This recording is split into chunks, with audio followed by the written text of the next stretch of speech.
What's good, y'all? My name is Dylan Green, and this is Real Notes, a space dedicated to blurring the cultural and artistic lines between rap and film. I'm here to chop it up with everyone from rappers and producers to journalists and video directors about their relationship to movies and how, if at all, film inspires their craft. My guest this week is Tanya Morgan, the duo made up of Cincinnati-born rapper-producer Donwill and Brooklyn-born rapper-producer Von P. We spoke about Suicide Squad, Fast 9, the works of Quentin Tarantino and David Cronenberg, their fascination with the next generation of hip-hop, how the internet's relationship to music has changed over the last 20 years, the legacy of their 2009 breakout album Brooklynati, and the creative process behind their latest album, Don and Von. Come fuck with us. What's cracking, everybody? Welcome back to Real Notes. This is somewhere in the 20s. I'm releasing these out of order because scheduling is weird. So it's somewhere between 24 and 27. Let's keep it at that. My name is Dylan CineMasai. I got two names. I got more, but those are the ones, the two that people know me by. Every guest I have on the show is incredibly special, as we all know. But these two have been moving and shaking for a while now, and it's really an honor to have them come and sit down and talk silly shit with your boy. So we got Donwill and Von P of Tanya Morgan in the building. Thank y'all for coming. I appreciate y'all coming on my shit. Thank you. For sure. Yeah, thank you for having us, for real. Nah, of course, I've been spinning the album for the last couple of days, and it's given me a lot to chew on. So I'm excited to really, go into that and just other stuff. So yeah, let's get it. So, for the both of you, this is the first question I ask everybody who comes on. What's the last movie or TV show you both watched that you have a strong opinion about? Von definitely has something. I gotta think for a second. I know you. Vaughn. Do you, Vaughn? You watch a lot of stuff. The last one that I have a strong opinion about, I'm trying to think. I believe the last movie I saw right now is still Suicide Squad, and I'm such a fake comic dude. I didn't grow up on it like I wish I would have, but I have to ask a million questions and watch YouTube videos and all of that to get all the references and all these different shows. But with that said, I guess my strong opinion is when it comes to the comic movies, as far as I know, a lot of time, and I'm probably gonna sound super ignorant to a person that's really into it, but as far as I know, it's a movie version of the book, a movie version of the graphic novel or whatever. So it's never gonna be to exact what you pictured in your mind when you were reading it whenever you read it. So It's always weird to me when I see people. I treat that the same way I treat remakes. You didn't ruin the remake. You just or how they talk about what's the Eddie Murphy joint that they just did a sequel to? Coming to America. Yeah, Coming to America. It's the first one still exists. You know what I'm saying? The new Suicide Squad is way better than the first movie. And that's good enough for me. You know what I'm saying? And it's you didn't ruin anything. I can go read the comic if I want to. If it was better, I can go watch Coming to America Part 1. And it's still there, So as far as a strong opinion, I guess that's the closest I have to a strong opinion about something I've seen recently. The most recent movie I watched was Fast 9. How'd you like it? I'd never seen another Fast and Furious movie. I've never seen another one. I was intrigued by the fact that this is I can curse and stuff, right? Yeah, do your shit. I was intrigued by the fact that them niggas just drove to space. I was like, how do you drive to space? I gotta see this shit. Yo. Wow. And I was upset because driving to space was a subplot. It wasn't even a thing. It was they spent 30 minutes out of a 2-hour movie talking about some niggas driving to space. Right. That's hilarious. Sorry, finish your thought. I would say overall as a film, it was like a hot pretzel from a street vendor. You know what I'm saying? That shit was it was cinema. It was something. It was fine. It spit time. It looked like a movie, you know what I'm saying? Yeah, I feel that. Yeah. that's all I be looking for these days. Like out of new stuff, I'd be like, if as long as I'm like, yo, it held my attention. As long as I ain't turn it off, I'm cool. Yeah, Straight up. Right? But- No, Actually, I'm sorry. no, my bad. Actually, speaking of that, what's that Netflix joint? It's hot cherry flavor or something like that. You know, Netflix got a new thing that you have to see every week. Yeah, I think it's called like hot cherry flavor or something like that. Is it something milkshake? No, it's about it's kind of like some Me Too meets sci-fi kind of thing. Oh, okay. And I'm watching it because I you know, I fuck with feminism. I fuck with sci-fi. Let's watch this. But then there's a part where the protagonist has like a vagina almost like on her hip. And like she gives birth through her hip.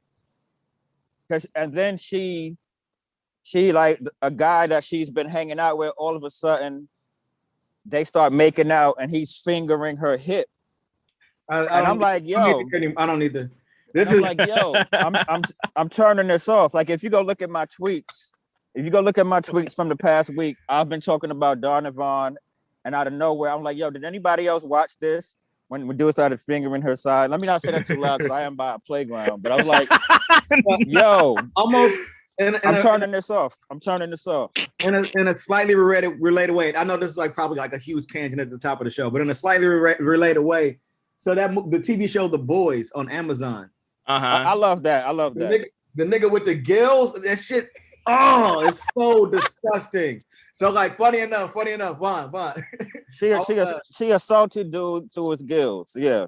I was somewhere and a dude was randomly there and I didn't know who he was. I was like, he looks super familiar. And my homeboy was like, oh, that's the dude from The Boys. And I was like, oh shit, you the dude with the gills. That shit is mad gross, man. And he was like, thank you. Everyone says. I was like, no, seriously, it was literally one of the most disgusting things I've seen. He was like, That's so funny. I still haven't seen a whole season of The Boys yet, but I've seen that scene because people told me about it, and I it was just one of those things I had to check because like I felt the same way about I don't know if y'all watched Invincible on Amazon yet, the animated superhero joint. Like I didn't see that. Okay, well, I'm like 4 episodes in.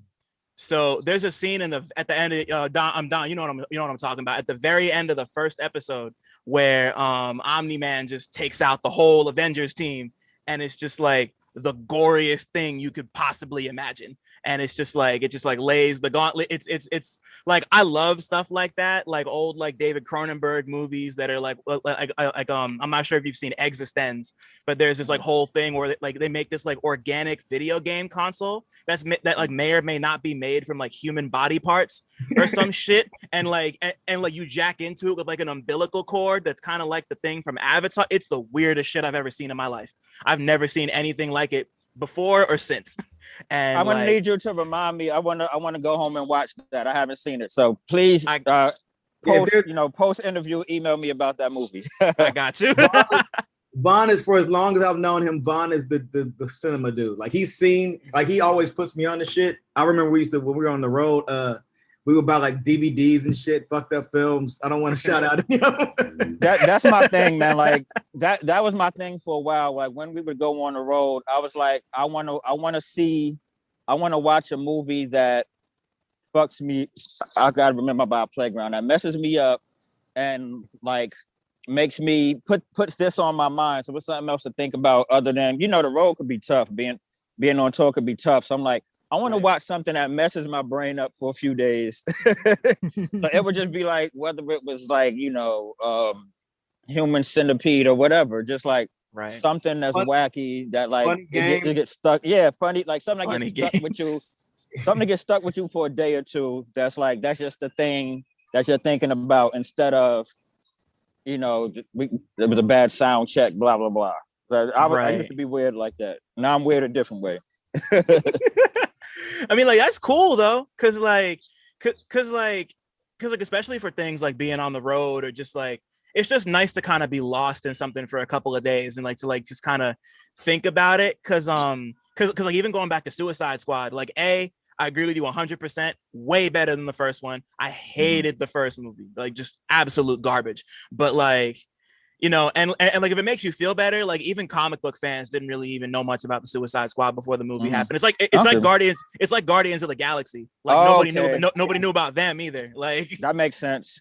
They just pull like the C and D listers out and put like Harley Quinn in there, and then it's like bam, you know, Suicide Squad, and it just worked. Right. And like and you know, to go back to Don talking about Fast 9, that was the first movie I saw in IMAX after or I don't want to say post COVID, because COVID's not over, it's not going anywhere, but like you know like since things have kind of relaxed a bit, and like when them two motherfuckers flew that plane into space, I screamed so loud. And it's just like Tyrese and Ludacris, just like I would have watched a whole movie of Tyrese and Ludacris in space, like easy. That's what I mean. Like that could have been its own movie, because then like you got Bow Wow just randomly showing up wearing like this odd Jumpman 23 promo gift package. The nigga had on like a full Jumpman outfit and an off-white shirt over it because he tried to give it his own flair. And I'm like, nigga, right. There was so much going on that like honestly that was the thing that I walked away from. That other than that, like the fucking magnets, like the dumbass magnet thing that they had popping off in the film. Right. So as a guy who's never tapped into the franchise, like I stayed for the post-credit scene and all that shit. As a guy who never tapped into the franchise, I was like, all right, I will watch 8 more of these. I would absolutely like just go back because it's mindless fun. You know what I'm saying? Niggas drove to space. Right. Speaking of Tyrese, a fun sidebar. Tyrese just put up an Instagram post. I saw. By any means necessarily. Stop it. I was explaining that to my girlfriend last night, and she like didn't understand why it was funny. And I was like, damn. Like I think he said this is the model that I live by, not the motto. The model that you know what? I thought about that, and I was like, you know what? Model, that might be right, actually. No. Because you know, you can say, you know, we go by this model. I've heard that before. Okay. I've heard that before. A broken clock is right twice a day. Yeah. Exactly. Tyrese is dropping the most grammatically incorrect phrases from the Starbucks in his basement. But my thing is like, how does Tyrese? This is so tangential, and I'm sorry for being so random. No, bro, go for it. How does a man whose living is made off of reading scripts, how is he so bad at typing captions? Like everything is always, I feel like he's trolling us. I feel like he knows what he's doing. There's no way he's that disconnected from his own grammatical error. Nah, like you'd be surprised, because there are niggas who think COVID is fake.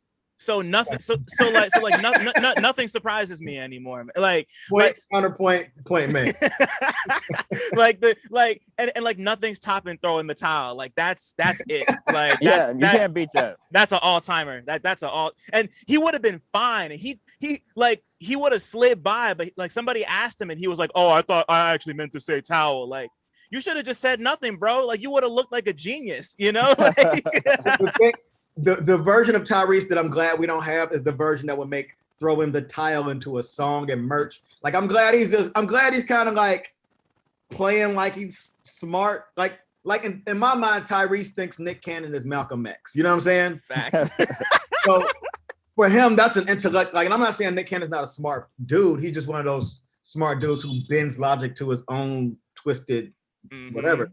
But I feel like for Tyrese, he puts Nick Cannon on the platform. So for him, what Tyrese is saying is bars. You know what I'm saying? Like, nah, man, that's big facts. That's big facts. That's just so like, and you know, like, I can imagine that guy driving a car to space.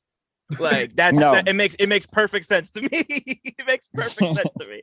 And like the whole thing that's crazy about like the reason Bow Wow is there is because he was in the third one, and they're trying to do the Marvel thing now where they're bringing like all of, like the tangential characters back in for it. Like the white dude who was with Bow Wow, the two of them were in Tokyo Drift. Yeah, okay. And so I think I did see Tokyo Drift. I saw parts of it. But the other thing that I heard is that even like when they did the time hop thing where they went back in time and had the two younger versions of the characters. Like I heard, like in my mind, I've never seen I went in this thing blind. I was watching that like, oh, they're absolutely going to try to spin this off and be like the younger version of the fast niggas out here being. Come on. because again, like it was like that got more weight than niggas driving to space, yo. Like you let. I don't know, man. Yo, they spent 20 minutes on it, and that was it. I was kind of blown by that, but the movie was great. I had a good time with it. I've seen most of them, but I didn't really start getting into them serious until Tokyo Drift. And then the fifth one, I was like, yeah, these are like, they kind of fully embraced the silliness, because like they weren't always this silly. Like the first one is like really serious. Like they're trying to, it's like that XXX type of like, we're really into like cars and like hip hop kind of, but not really. It's like that type. Like they went from that to like the new one's basically an Avengers movie. Like yeah, the new even the fact that Tyrese kept making reference to the fact that they never die. He's like, man, it's really like it. That was what made me tap in, because I'm like, okay, they're not taking themselves seriously. Because again, I thought the whole thing was, we like cars. This is serious, nigga. We got Pro Tool, we got the Pro Tool Shop logo and everything, kind of deal. Right. But nah, like, and like Nick Fury could have shown up at any point, and I would have been like, oh yeah, it's a Marvel movie. Okay, cool, fine. So you know, obviously you guys are people who watch movies and really like come away with crazy shit about it. So let's run it all the way back real quick. What's the first movie experience you can remember having? It could be at the theater, it could be at your cousin's house, it could be like watching a movie through a fucking store window. Like first movie memory you can remember. For me, it was Who Framed Roger Rabbit. The reason I remember that so much, because you know, especially for when it was out and how young I was, I'd clearly never seen live action and cartoons mixed together for one, and also a theater that's gone now. It was an old theater that used to be downtown Brooklyn. It was so packed, and they like oversold the tickets to the point they brought out like metal chairs, and it was like jam packed. Yeah, you had like the movie theater chairs, and you had metal chairs next to them, and it was like the illest fire hazard. And I never seen that. I haven't seen that since, you know. So that's the experience that really stuck with me. Like, you know, this is like a cultural event. You know what I mean? That was my first memory that I can go back to. I have. It's like, my bad. Go ahead. I was literally just gonna say it's like Black Panther before Black Panther. That was the first thing I thought of when you brought up about the chairs and shit. Like, yeah, that crazy. Yeah, it just was like the rabbit people was out. Yeah, Don, what about you? The furries was out, but right. I want to say I have a couple, but the one that, you know, is probably one of the first ones I remember. I don't remember the experience of being in the theater, but the movie Tron. Like, we had the toys, you know what I'm saying? And I remember coming home and like playing Tron on the kitchen floor tiles, like the little lines. We would kind of like make the car scoot around the tile. Oh, that's fun. It left such a huge impression on me, like, you know what I'm saying, like that. But I remember theater-wise, I do remember going to the theater downtown Cincinnati, like the Black Theater, and taking like the chicken, you know what I'm saying, taking the food and shit in there, and bottles rolling down under the fucking seats. It was, I don't remember the film. I just remember the theater experience. So my experiences are disjointed. I remember a movie and a theater. But you know, like that's kind of crazy. Just like, cause that's like both of those, or I guess all three of those specific memories are just like they're so specific. You know, like it isn't even just like I went to the movie theater and I saw this. It's like I went to the theater and they brought out chairs, and like we brought chicken, and like I played with Tron on the floor. Like I love that type of shit. Like that really, like, you know, like that stuff is like formative, and like we don't really think about it like that. So to like kind of, that just sounds like very like, and then it all went from there type shit, you know, like. Right. Well, you know, like even if you think about most of your major memories, at least in my opinion, if you think about like old memories, a lot of the stuff that you take away from it are just like the surrounding events that happen. You know what I'm saying? Like, right.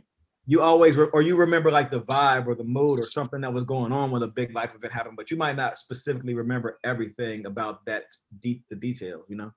Right. Yeah. And like, and like sometimes the vibe is even more important, because like because for me, I remember when I first saw The Dark Knight when it came out, right? And it was at a local movie theater in my hometown, and it must have been at like 8 or 9 o'clock at night. It was me and a whole bunch of my homies, and I actually remember the specific scene. So it was the scene where a Joker put Michael Jai White's face through the pencil, right? Oh And yeah. someone brought their baby it was the premiere of The Dark Knight. That scene happens, the baby loses it. The baby starts crying. And my first thought is, why the fuck did you bring your infant to a Batman movie at 9 o'clock at night? If you can't find a sitter, just stay home. Like, I'm in high school. Like, just like stop. Like, I'm trying to watch these fucking movies. Like, for real. That's like, it's ridiculous. Leave that kid home, man. Fuck them kids. Yo, like, honestly, you know, like, but like it's experiences like that really like color our relationship with the movies. That and like movies are such a universal thing that like everyone has some sort of like memory or like experience with the movies. So like that's just, I love how that sticks in our heads, you know. That just makes me smile. Yeah. So for the both of y'all, you know, like you kind of have these early established memories of like your first movie experiences. Like, do you remember the movie that made you both fall in love with movies as something more than just entertainment, as like you're watching it and you're like, oh shit, this is like art, or like this like made me feel things? Like, man, Back to the Future too. I know, you know what? It took me, I was in my 30s when I realized that Back to the Future 2 versus Back to the Future 1 is almost like a Illmatic, it was written kind of thing, where you have like you have people that are like, yo, Illmatic and nothing else. And then you have another generation that's like, nah, it was written was the one for me. Illmatic is awesome, but it was written was the one for me. So I didn't realize that. I was like, yo, Back to the Future 2 is great. And then you have people that say only the first one is good. The second and third are garbage. The first one was like the down-to-earth love story. And I was like, fuck a love story. Like the sci-fi and the futuristic stuff. And I'm a sneakerhead. So like the Air Mags and like all of that was awesome to me. But maybe it's because of how old I was at the time. I don't give a shit about that love story. You know what I mean? I was a kid. I was a kid. I don't care about his mom wanting to sleep with him. Who cares? I want to see the Air Mags. I want to see the hoverboard. I want to see the 3D shark. Like, again, but that goes back to like, you know, I'm not a Star Wars person, but there are people that love the first three, the first part of the trilogy, the 1, 2, and 3, based on how old they were at the time.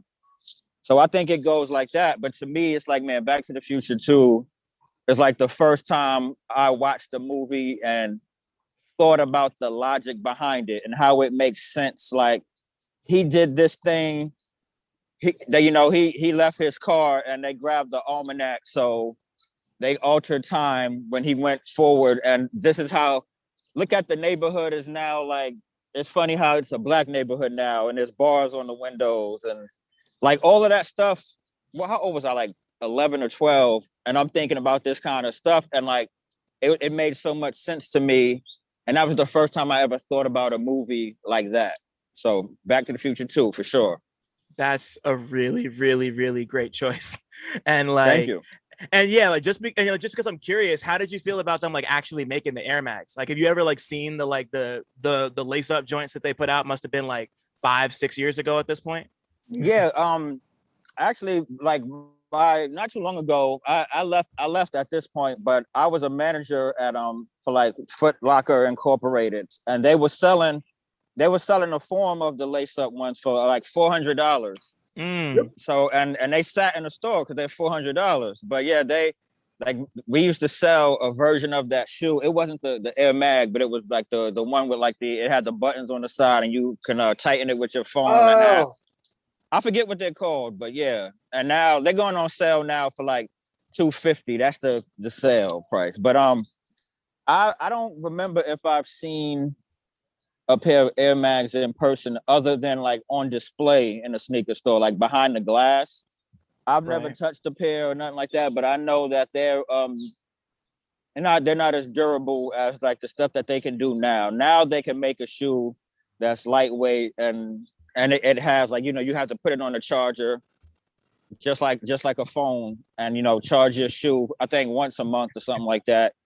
Hate it. I mean, it's cool. I like the shoes, but I just don't have. I don't know. I'm still a sneakerhead, but I just don't have a purpose for them right now. Like, Right. I'll wait until it's one that I really feel like I need. It's still a gimmick right now. Yeah, I feel it it. may I'm the always same. be a gimmick. I'm the same way. Like I got into sneakers like I always liked them, but like I really started to like get into like the history of everything like a couple of years ago, and I have this like I have like a handful of pairs in my rotation, and I only pick up the stuff that I like really see, and I'm like, oh, I need those. Like I just got the University Blue Jordan 4s because Oh, word. I don't know how I did it. I just entered the raffle, and I was like, won. yeah, I was like, oh, it's not gonna happen. Like, and then it was like $200 out of your account. I'm like, what?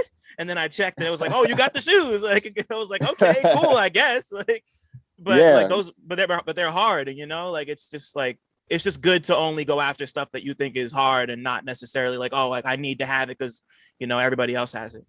Yeah, right. You have a personal connection to it. You know what I'm saying? Totally. Right. But yeah, Don, is there a movie for you in particular that kind of like, like took you to that next level?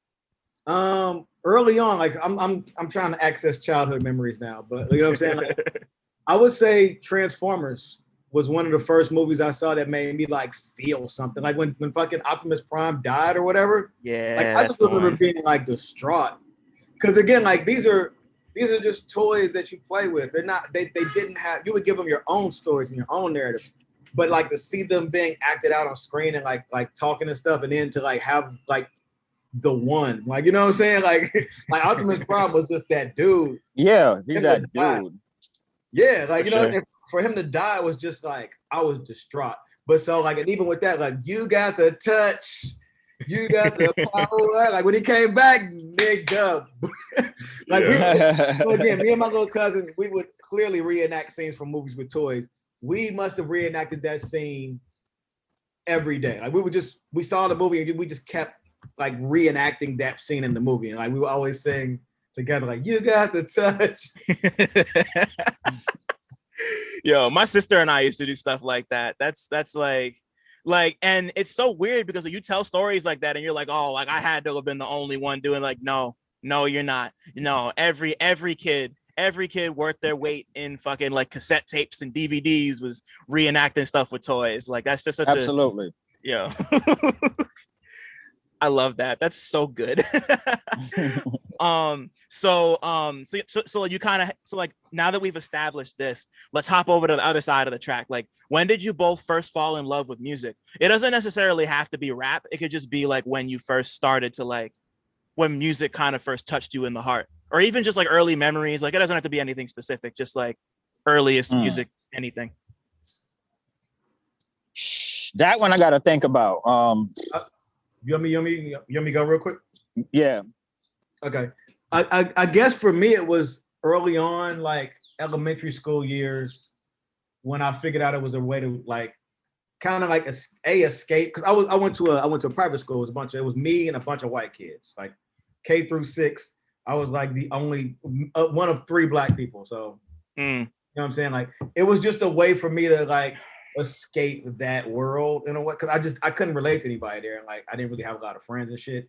So music was kind of like a thing that I would melt into. And then when I went to public school after that, it was a reverse where I needed a way to relate to like a largely like everybody. It went from all white to all black, you know. And I was just like, okay, now I got to figure out how to relate to people, but not really. But you know, I didn't play sports. I wasn't super athletic, so it was a thing where I was like, music. We could talk about music. I know music, and like that was just kind of like my gateway to making friends and like sharing a bit of myself and like, you know, like being friends with people. But like specifically, the first album, I mean, you didn't ask this, but like the first album that I bought was like Salt and Pepper, Hot, Cold, and Vicious. You know what I'm saying? So like, nice. It was, but even before that, it was that thing where, you know, like catching dubs of tapes or like recording stuff off the radio. I don't really remember a specific time where music wasn't super integral to the fabric of me. You know what I'm saying? Like I don't really have a memory of like it's just been my constant companion. So like it's almost like it's like if you were a kid and you were born with a puppy and you're 12 and now the dog is 12 and y'all are best friends. You don't know a life without that companion. You know what I'm saying? Right. Is there like was there any specific like when you went from private school to public school, was there any specific song or artist or album that you like really like was there any specific song or artist or album that really like helped you get that? Because like I relate to that 100%. Like that's how I was with movies, like especially as a kid. Like I didn't start speaking till I was like 4. Yeah. And like that really and like movies and music really like helped me to connect to people in that way. So like I'm really feeling you there. So like is there any one specific thing for you? Not really like a specific song. I mean, I can name a couple songs that were just kind of like touch point, like the Pee Wee Dance, Roxanne, stuff like that. Those were I got Pee Wee Dance on vinyl. What? Wow. I'm sorry, I just had to flex real quick. I had it too, but Brick Beats Brick won't give me my record collection back. We got beats. But yeah, like it was just like songs that, you know, this was like the era of like when you would like transcribe lyrics, like and write them on a sheet of paper and like learn them so you could like recite them the next day at school and everybody be rapping or whatever. It was just this communal kind of experience where I just wanted to participate in that aspect, and that kind of helped me like make friends. That's good shit. That's good shit. It just hit me that I'm standing 2 blocks from where I was born. It just hit me because you got me reminiscing. Like, okay, when I was a kid, wow. Vaughn went back to the essence for this. You know what I'm saying? Yeah, like I'm up the street from Cumberland Hospital in Fort Greene. I just blew my own mind. Nah, but it steps for me as far. The reason it took me a minute to think is because it snuck up on me. It's like when you. I don't want to sound corny, like, you know, this is the brown sugar of the movie or nothing, but like when it snuck up on me like love, like when I was a kid, it was novel things. It was like, you know, I thought Jazzy Jeff and the Fresh Prince and that like graffiti room, I thought that was the coolest. Like I wanted to have that graffiti room from like, you know, their videos and from the opening of the show, Fresh Prince of Bel-Air. And I saw Think I Can Beat Mike Tyson. Mike Tyson being from Brooklyn. He was also born at Cumberland Hospital. Plug. Oh, I don't know why I'm plugging the hospital. But I mean, getting worse things to plug. Yeah, it's worse things to plug.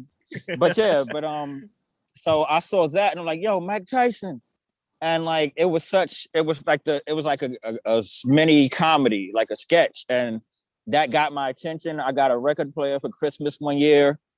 And I got that vinyl. Then I got He's the DJ, I'm the rapper.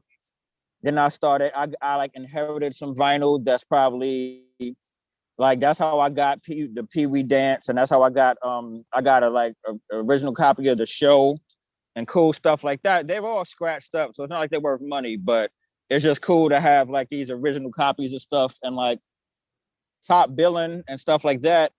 And then as the technology went along, then my father bought a CD player from one of his students. He was a karate teacher, and one of his students like got like a new CD Discman. So my father the old one, and he said, you know what, you can also have these albums I don't like. These albums are whack.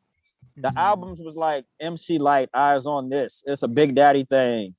First Queen Latifah. I'm like, dude, you have terrible taste if you think this is whack. So hey, you gave my father a bunch of classic albums. Like, here, you can have these. And then, you know, one day my older brother comes home and I BS you not. He's like, yo, my homeboy gave me this tape. It's whack.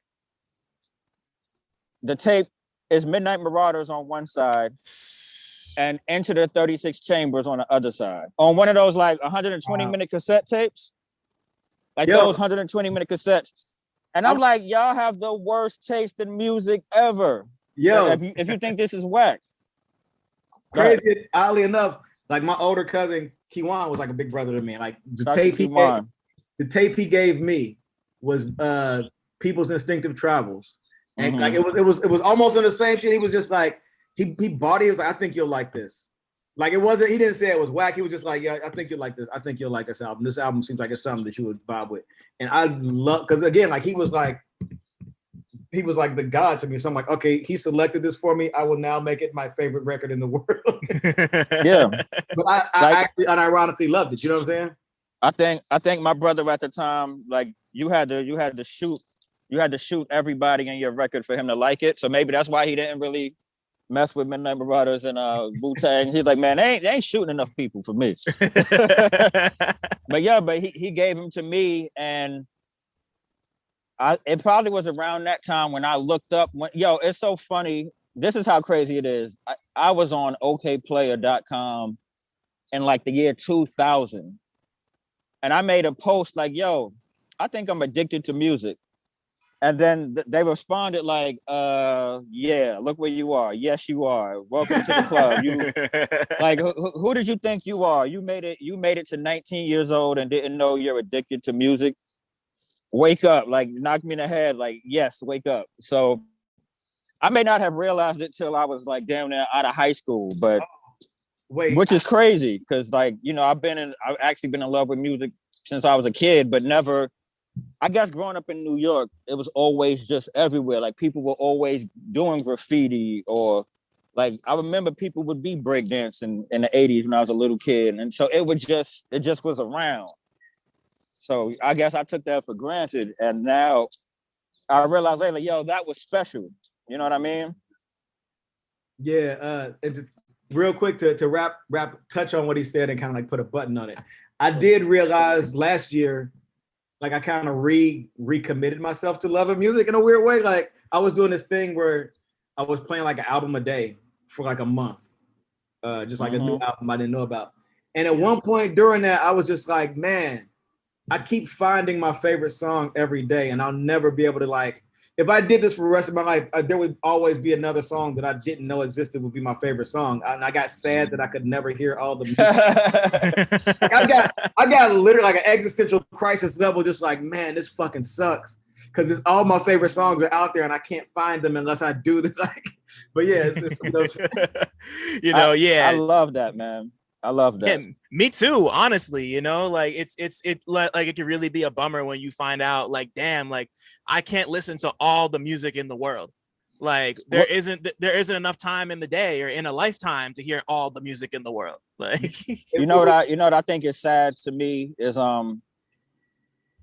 this is kind of on a tangent, but it's the same. We're talking about the same thing. I really feel like there's a new genre of young Black music that's not getting the proper placement it deserves. And I really think it's like we call it melodic rap, the Uzis and all these guys. Right. They're just getting put under rap. And I think about what if when we were rapping over not Bounce Roll Skate. What's the song, man? Like rappers do like Good Times. Good Times. Thank you. When we were rapping over Good Times, if somebody would have said, man, that's just talking disco. How we call it mumble rap. We call it mumble rap, melodic rap. If somebody would have said, man, that's just talking disco. So when they said disco sucks, disco's dead, they'd be like, yeah, get rid of that talking disco too. But somebody got on TV and said, no, this is called hip hop. And like they don't care enough. And I'm not saying in a bad way. I think they just don't give a fuck about a label enough to say, yo, this is not just a part of rap. We doing something different. And I think cats like Uzi and them are not getting the pioneer title that they deserve. You know what I mean? And I listen to some of that and I'm like, yo, y'all are doing something brand new just because it has subs in it and it has parts of hip hop or you're dressed like rappers dress, quote unquote, or whatever. Y'all are getting lumped into this is hip hop, but it's not Gangstar, it's not NWA, so It's not hip hop. I was like, man, they're doing something brand new that's not getting the credit it deserves. And I listened to some of that and I'm like, even if this is not all for me, that part of my brain is tingling like, yo, this is something different. And it's not supposed to sound like Pete Rock and CL Smooth. It sounds like itself. You know what I mean? Right. No, I agree 100%. And like, and like as much as I love stuff like, like the main ingredient, like Pete Rock and CL Smooth and all of that, if hip hop sounded like nothing like that for the last 30 years, like I don't really know where we'd be, you know, like there wouldn't be space for Tanya Morgan because it would be too much of it. Exactly, you know, like exactly. And I think, you know, like everything that you just said, Vaughn, is like really that like to me, I've been thinking about this a lot over the course of the past week. Like hip hop is the most adaptable form of music on it, at the very least in America, maybe not in the whole world, but like it's an American original, and it's like you can put it into anything. It's just like and like I'm not even talking about just genres. Like you can mix it with rock music, and it's like the influence is going to be there. Rap does everything with the internet. Like like rappers are usually the first artists to it. You know, I mean, like you guys could speak to that for sure. Like, you know, like rappers are the first people to, you know, like embrace these like new forms more often than not. You know, like, and to me, like it comes down to the drums, right? Yeah. No, I mean to cut you off. Sorry, but yeah, it cool. comes down to the drums. Like you can listen to, if you listen to Portishead, and it's like the drums and some scratching. It's like, now this is a part of hip hop. If you listen to like whatever, if you put them drum, you put that break beat in it, which is like, that wasn't originally hip hop, but it was still young black people. So it was that groove that hit them in the 70s. It hit us too, because we still the young black dudes that's like, yo, that pocket is dope. I want to loop that pocket and do something new to it. And now the kids are like, that pocket is dope. I want to loop that pocket, but slow it down and add some subs to it and make something new. And we're looking at them like, that's not real music, and that's wrong. To further that point, like Dave Grohl recently had an interview where he was talking about like the Nirvana drum fills. He was like, oh man, that was just Gap Band. Yeah, like Smells Like Teen Spirit. That drum fill is Gap Band, like Burn Rubber on Me and like whatever. But like I always would hear it and think like, man, why does this sound so familiar? Like straight up, I would just be like, man, that drum fill just feels like something I've heard. But I love this song, I love this record, and I'm like, oh, it's because it was the Gap Band the whole time. That's why I like Red Hot Chili Peppers. I didn't realize I like Red Hot Chili Peppers because it has the hip hop elements into it until I was older. And I said, that's why this is jamming to me, because it has hip hop elements, you know? Like you said, it comes down to the drums, and like, it's like you were saying, it's so wide reaching, and like kind of just like it spills out into everything. And even if it just kind of like leaks onto like somebody's art form, you can feel it, you know what I'm saying? Yeah, it's just so present. Y'all talking about Red Hot Chili Peppers and Portishead and Nirvana, like for me, like that's what got me into Linkin Park at first, because like because like when I was younger, you know, like Jay-Z and Linkin Park did the whole they did the Collision Course album, and like that was when I started to go off in like the hybrid theory and like the Meteora direction with them. And you know, like it would I feel like I'd heard of Linkin Park before that, but it was like when they did the thing with Jay-Z that I was like, oh, I need to pay attention to them. And then I really like, so, you know, it's just like hip hop just really just it can just like, it just takes on it's like water. It takes the form of any container it goes into, like on some Bruce Lee shit, you know, like that's why I love it. We you know, hip hop, we make everything into hip hop. Like we was talking the other day indirectly, we had mentioned like Jay Electronica and how it'll be like some French soundtrack, like a mandolin or something. Yeah. And he'll be rapping over it, and now this is hip hop. It ain't no drum break, it ain't no sub, but it's this French. It could be an accordion, and he's barring out over it, and now this is hip hop. Hey, now it's ours. You know what I mean? Right. So we can bring everything in, so we can also take it back out. But now it's still got that hip hop. Hip hop is still on it now. You know what I mean? That's the cultural element of it. Because even if you look at fashion, like superstars, all they did was took the laces out, let the tongues flop, and it just became a thing. You know what I'm saying? Like just based on the way that we finesse a thing. You know what I'm saying? And be it finding a record and putting on figuring out like, okay, let me just figure out how to make this part of the record repeat. You end up with two turntables, whatever. Like we're still doing that with technology, where it's just like, okay, what's a way that I can get, like, if you're on Twitter and you start to notice you get a lot of traction on your tweets, all of a sudden you just change your Twitter name to like something you want to promote. So it's just like now, now whenever like 1,000 people retweet you, instead of your name, they see Don and Von in stores now or whatever have you. That's some hip hop shit, man. Like, and again, there are a million like ad agencies and buzzwords and firms about things that we've natively been doing because we didn't have a choice. You know what I'm saying? We didn't have marketing dollars, whatever. All we had was ingenuity and an eye for like detail. Right. Like you say, you say it's American, and that's literally what Black America. We started out making something out of nothing, you know. Yeah. So that's what it is. Yeah, nah, 1,000%, and like, and like, I'm happy you brought up Jay Electronica, and because like Act 1, it's literally just him rapping over the score to Eternal Sunshine of the Spotless Mind with no drums on it.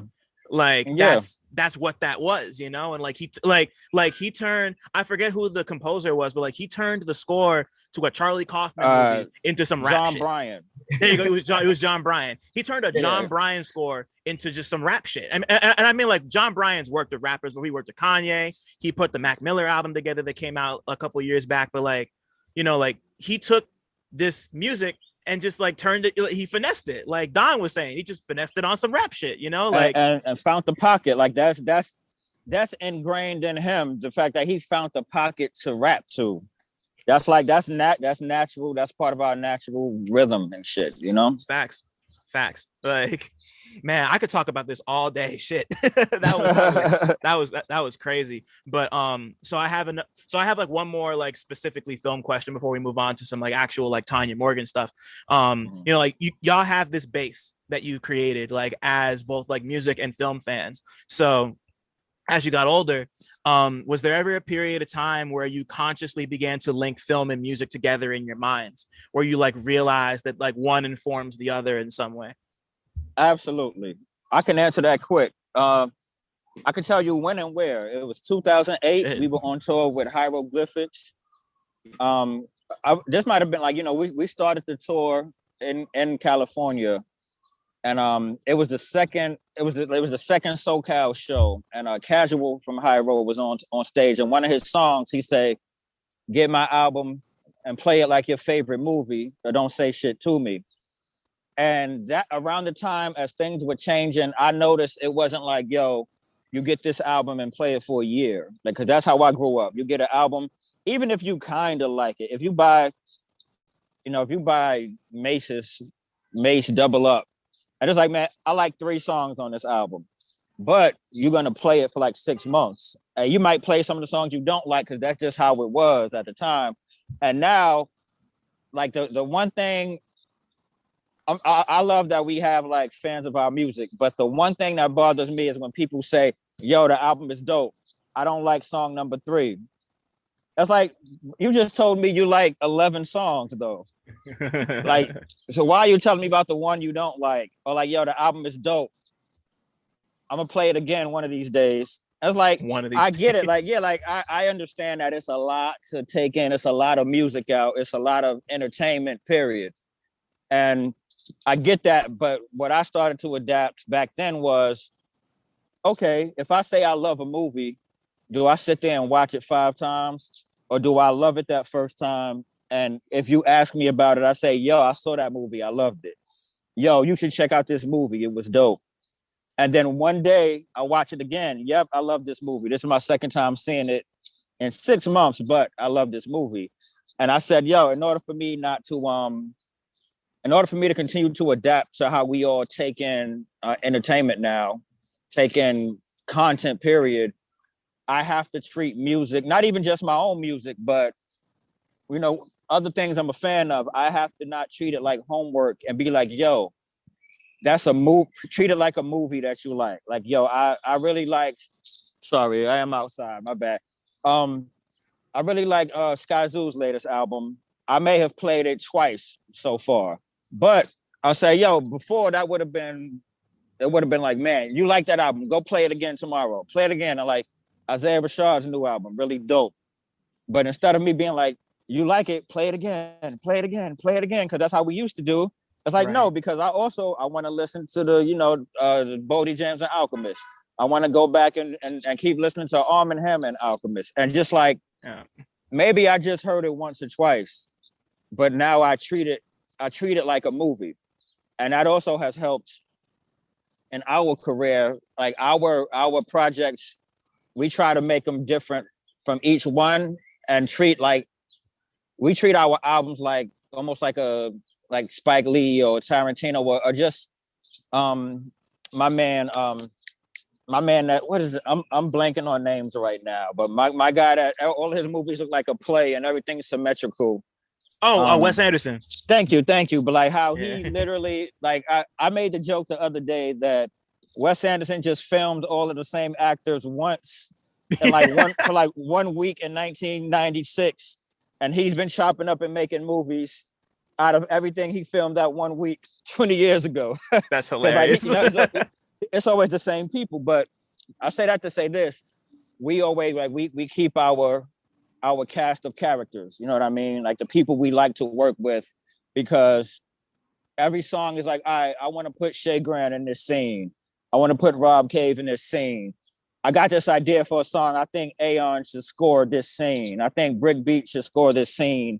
And this project, it doesn't have to be like, this is not a sequel. It's not Brooklynati Part 2. Right. This is the next movie we made. This is the next thing we're in. And that has helped take some of the pressure off. Like when we did Rubber Souls, it's like, this is not Rubber Souls. I mean, this is not, Brooklynati 2. This is a new movie. Right. And that's what we try to do. And that's how people the hip hop now, we kind of allow people more space to do that now with people like, Kendrick can have Pimp a Butterfly and it's totally different from his last album, and Kanye can make a different album every time. And people like that, now it's more space to do that. But when I was growing up, it was like, this album don't feel like, Phrenology don't feel like Things Fall Apart. Mm-hmm. And like, it's a new album. It's not supposed to. Like Water for Chocolate don't feel like one day it'll all make sense. It's like, it's not supposed to. This is the next movie. So yeah, like I take that all to casual. Like I made that connection. It's like, this is like, play it like your favorite movie. How do I play my favorite movie? When I feel like watching it once or twice a year. But that don't mean I love it any less. You know what I mean? And that's how I look at it. Like, if you've heard our album the day it came out and haven't heard it since, but you was like, it was dope on August 13th. And if I play it September 19th, hopefully it'll still sound dope to me. And that's just what we got to be cool with now. But I also love the people that have played it every day. So 2 things. Never heard anyone answer that question like that before, so that was really fucking dope. B, I'm weird, man. I'm a weird person. Hey, man, this is a space for the weirdos. That's why I'm doing this. And word. B, Phrenology is my favorite Roots album, and I think that might be controversial, but I'm glad you brought it up because I love Phrenology. I just think that album's amazing. I respect that. My favorite is has water on it, right? Yeah. Water's amazing. What a song, son. Like my favorite is the later stuff too. I think How I Got Over might be my favorite. Other than like Things Fall Apart, it's like How I Got Over and Undone. So I love I love the older Roots albums too. I know there's some people that like, I've been to Roots shows, like I'm a huge Roots fan, and then like Truck North will be on stage and they'll be like, who's that? And I'm like, How are you a huge? Yeah, like I thought you was a huge Roots fan. Truck North he's just as important as Dice Raw at this point. If you're a Roots fan, But totally, I sound like a snob though. I'll shut up. Yeah. Yo, that was wow. Don, what about you? Was there ever like when did you first kind of like when did rap or when did music and film kind of come together in your mind like this for the first time? If they did. Well, like. Album, it was mainly based around album skits. You know what I'm saying? So like when you hear Doggy Style or when you hear Outkast Peaches on the intro to Outkast, like those things, it's like album skits always in my mind. I'm like, man, like this sounds like a movie. This doesn't even feel like I'm in a record anymore. It feels like a movie.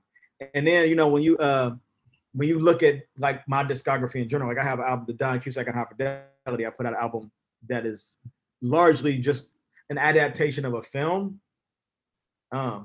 So with that project, it was literally what Vaughn was saying about like casting a scene or whatever. Like I was like, I got Opio on the song to be a character that had long hair because Opio had long hair, like and shit like that, like or like you know, like having those interludes and skits to kind of like mirror the movie dialogue. They have a lot of parallels because, you know, like rapping in a way can be considered voice acting if you do it. Absolutely. I agree. If you're trying to do something other than just have a barrage of fly words, if you want to like have emotion in your voice, like when you think about Ghostface Killer, like a large part of his catalog and a large part of the verses that resonate with him are like when he does that like overly emotive style, like the crying. Yeah. And like, you know, like that's no different than a person Kendrick. coming in. Yeah, that's not or Kendrick. That's no different than a person coming into the studio to do like the after you shoot the film to do like the voiceover part of the film where you get all the words right. You know what I'm saying? It's just voice acting in a way. Right. I feel that I feel that way about Bruiser Wolf. I don't know if y'all are familiar with Bruiser Wolf from he's one of Danny Brown's boys. I just had him on the podcast last week. I think it just dropped today. Yeah, nah, he's a voice actor. You know, like his voice is like that kind of projection shit. Yeah, Danny Brown is definitely a voice actor. Oh hell yeah. They just put out a project, the Bruiser Brigade, and like Bruiser Wolf's joints like are the ones that I was like, oh, who is this? Like, that guy. I gotta check that out. I didn't know about that. I gotta check that out. Yeah. Nah, he has a project. He has a solo project called Dope Game Stupid, and then Bruiser put out a project called TV 62, and they're both super fire. Definitely recommended. Damn, I gotta go get that. I'm not hip. I gotta go get that. Well, now you know, it's all good. Now I know. we can't know everything, you know, like no one knows everything. Yeah. So let's talk about Tanya Morgan because I won't front. I came on pretty late. The first time I heard of y'all was when you featured on Denmark Vessie's Martin Luther Dream EP. Shout out to Denmark. Oh, that's my good friend right there. Shout out to Denmark. Oh, word up. So I heard you guys, and you know, like I heard the two voices, and I was like, oh shit, Tanya Morgan is two people. Like I had that. I'm sure you heard that hundreds of times at this point, but like that's the concept of the first album, is like throwing people off. You know what I mean? So right. Yeah. So you know. I'm sorry. That oh shit reaction is the preferred. Like, you know what I'm saying? Like I love it. Yeah. So yeah, you know, because I'm curious, like, you know, like I know the story is, of course, the two of you met on OK Player and started like kind of forming the projects that way. But I'm more curious, like, where did the name Tanya Morgan come from? Like, why Tanya Morgan? It was basically the concept of the first album. First album was Moonlighting, and it was supposed to be a one-off project. You know, we were solo artists. It was myself, Donwill, and Donwill also was in the group called Ill Will with Ilias, the former third. There used to be three of us in the group. Shout out to Ilias. For the first two full-length albums, it was three of us, and we were like, yo, let's do this. Let's just do this side project. Let's do this like you know, we looked at it no different than like Soul Sonic or something. You know, like, you know, we're doing a side, but the thing we didn't take into account, almost just like Wu-Tang, it's like Wu-Tang came in and they were like, this is like a super group thing, but we're actually a bunch of solo artists. And we came in like, in our mind, it's a super group, but people were like, no, y'all are Tanya Morgan. And not only are y'all Tanya Morgan, but we like what Tanya Morgan is doing. Continue to be Tanya Morgan. So we're like, yo, it would be crazy we're getting the props, the attention that we've wanted as musicians forever, just because we didn't get it as Donwill over here, Ilias over there, Von P over there. We came in together, but now we got two other people to weather the storm with, so, you know, to jump in the trenches with. So it's like, we're gonna continue to be Tanya Morgan. So really, it goes with the first album. Like I said, it's supposed to be a one-off concept, and we stuck with it. So yeah, we're still Tanya Morgan from moonlighting to today. Right. Yeah. And like, and you're like, I'm also just curious, like, where did the name come from? Like, why specifically Tanya Morgan? Oh, it just sounded good. We were literally Cool. throwing names. We were literally throwing names in the air. We were like throwing names, like naming a kid. Like, what about Jack Smith? Nah. And Don said Tanya Morgan. And like, yo, I like how that sounds. Yeah, I was trying to figure out how to make it the most hard road for us to travel. I was like, what is the most difficult name that we can have? You know what I'm saying? What will be the most off-putting? What will make like, man, it literally that day when you was at your job or whatever, sitting on instant messenger, if you would have just like backspace, we wouldn't have been Tanya Morgan. So now, 17 years later, and it's people around the world that know the name Tanya Morgan and equate it to like dope hip hop. And all you had to do was just backspace and be like, no, actually, let's have a regular name. And I would have been like, all right, cool. Things would have been totally different, but it worked out. See, I almost appreciate that more than I would have appreciated if there was like some sort of like wild meaning behind the name. Cause like I appreciate when people are like, oh, it just sounded cool. Like, cause like it does, like Tanya Morgan, it's just like, what's that? Like it's not even cause it's a name, obviously, but it's just, like on some ghost shit, it just sounds good, like if it sounds good and it feels good, like there's a feeling that y'all have with your music, and it kind of just like Tanya Morgan, and it just works. So yeah, at this point, I mean, I know clearly I'm biased, but at this point, I hear it. It don't sound like a name to me anymore. To me, it sounds like a group. But because clearly we've ruined that name for ourselves. But like, if I hear somebody say Tanya Morgan, my mind says, boot camp clique. It's like I hear rap group. I don't hear a lady walking down the street. Yeah, it's weird because I kind of get both now. Now that you said it, I kind of it's just there. But so you were both talking about, you released a handful of projects. Of course, you have Sunlighting and Sunset and Moonlighting, and then of course in 2009 you dropped Brooklynati, which you've mentioned a few times already, which is I mean, like, I don't know if I would call it your breakout record, but I feel like it's one that people kind of like go back to and reference a lot as like a moment, or like the moment for you in some ways. It was. Yeah. Right. It definitely was the one that Moonlighting opened the doors and Brooklynati let us walk through the doors. You know what I'm saying? Like, right. Brooklynati was the one where we had fully realized our sound. We had found more of our audience. We were just able to move wider, like move more expansively based on that album. Right. And the campaign itself was, I mean, like, it was a pretty dope campaign, you know what I'm saying, in terms of just like so this was, again, like, a lot of this isn't necessarily documented properly because the internet wasn't what it does now. But like, we had like a little website where when you go, you would register for your Brooklynati driver's license. You would get a driver's license and it would be emailed to you, and you could like use that on your MySpace page or social media or whatever. And it was like all these like cool little fun, engaging, interactive moments for people who you didn't even have to be a fan. It didn't even matter if you liked the music. You were like, that looks cool. My friend has a driver's license from a strange city. Let me go see what this is. Yeah, it just was fun. Yeah, it was fun. Yeah. Yeah. Yeah, and Tyler the Creator just did that with the Call Me As You Get Lost shit, like not even like a month or so ago. And like on top of that, you have the driver's license. You had the interactive city.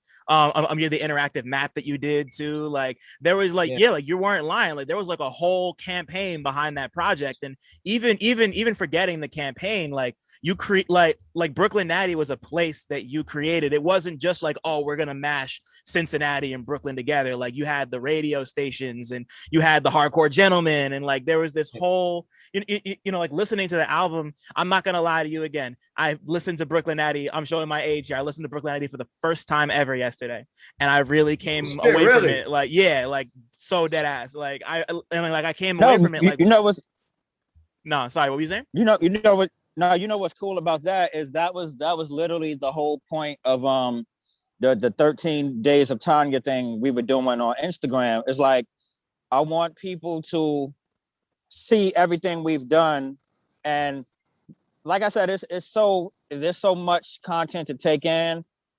Even like somebody that would say they're our biggest fan, you didn't hear all of these projects, so whatever you didn't hear, I hope you check that one out. Like, let's say, you said you heard us from our Dr. Martin Lucid Dream. So that was like 2014, 2015, around that time.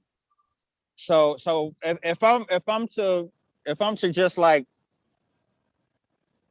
imagine that from there, you may have heard the next album, You Get What You Pay For. Let's say you heard that one next. So, I hope you can't hear that in the back, but sorry. Nah, it's all good. Don't even trip. Okay, but yeah, like maybe you heard You Get What You Pay For after that, and you didn't hear Moonlight, and you didn't hear Brooklynati. Before you even said that, I was impressed that you knew about all the Brooklynati stuff, because I'm like, I didn't even know you could like look that up online. I think it's cool that you know about that stuff. And the other thing too for me is like, I don't mind a person checking in for, like, I'm fully on board with somebody like just enjoying one part of a discography. You know what I'm saying? Like, there are people who haven't listened to us since Brooklynati, and it's just like they're like, well, Ilias needs to be there. I'm not really feeling the 2-man thing, and it's cool. Right. You know, we definitely lost some people when we lost Ilk. But it's like something like the one thing I learned about audiences from the Roots and Questlove was just like, you pick up some and lose some every time out. It's not like you don't have them all for the whole voyage.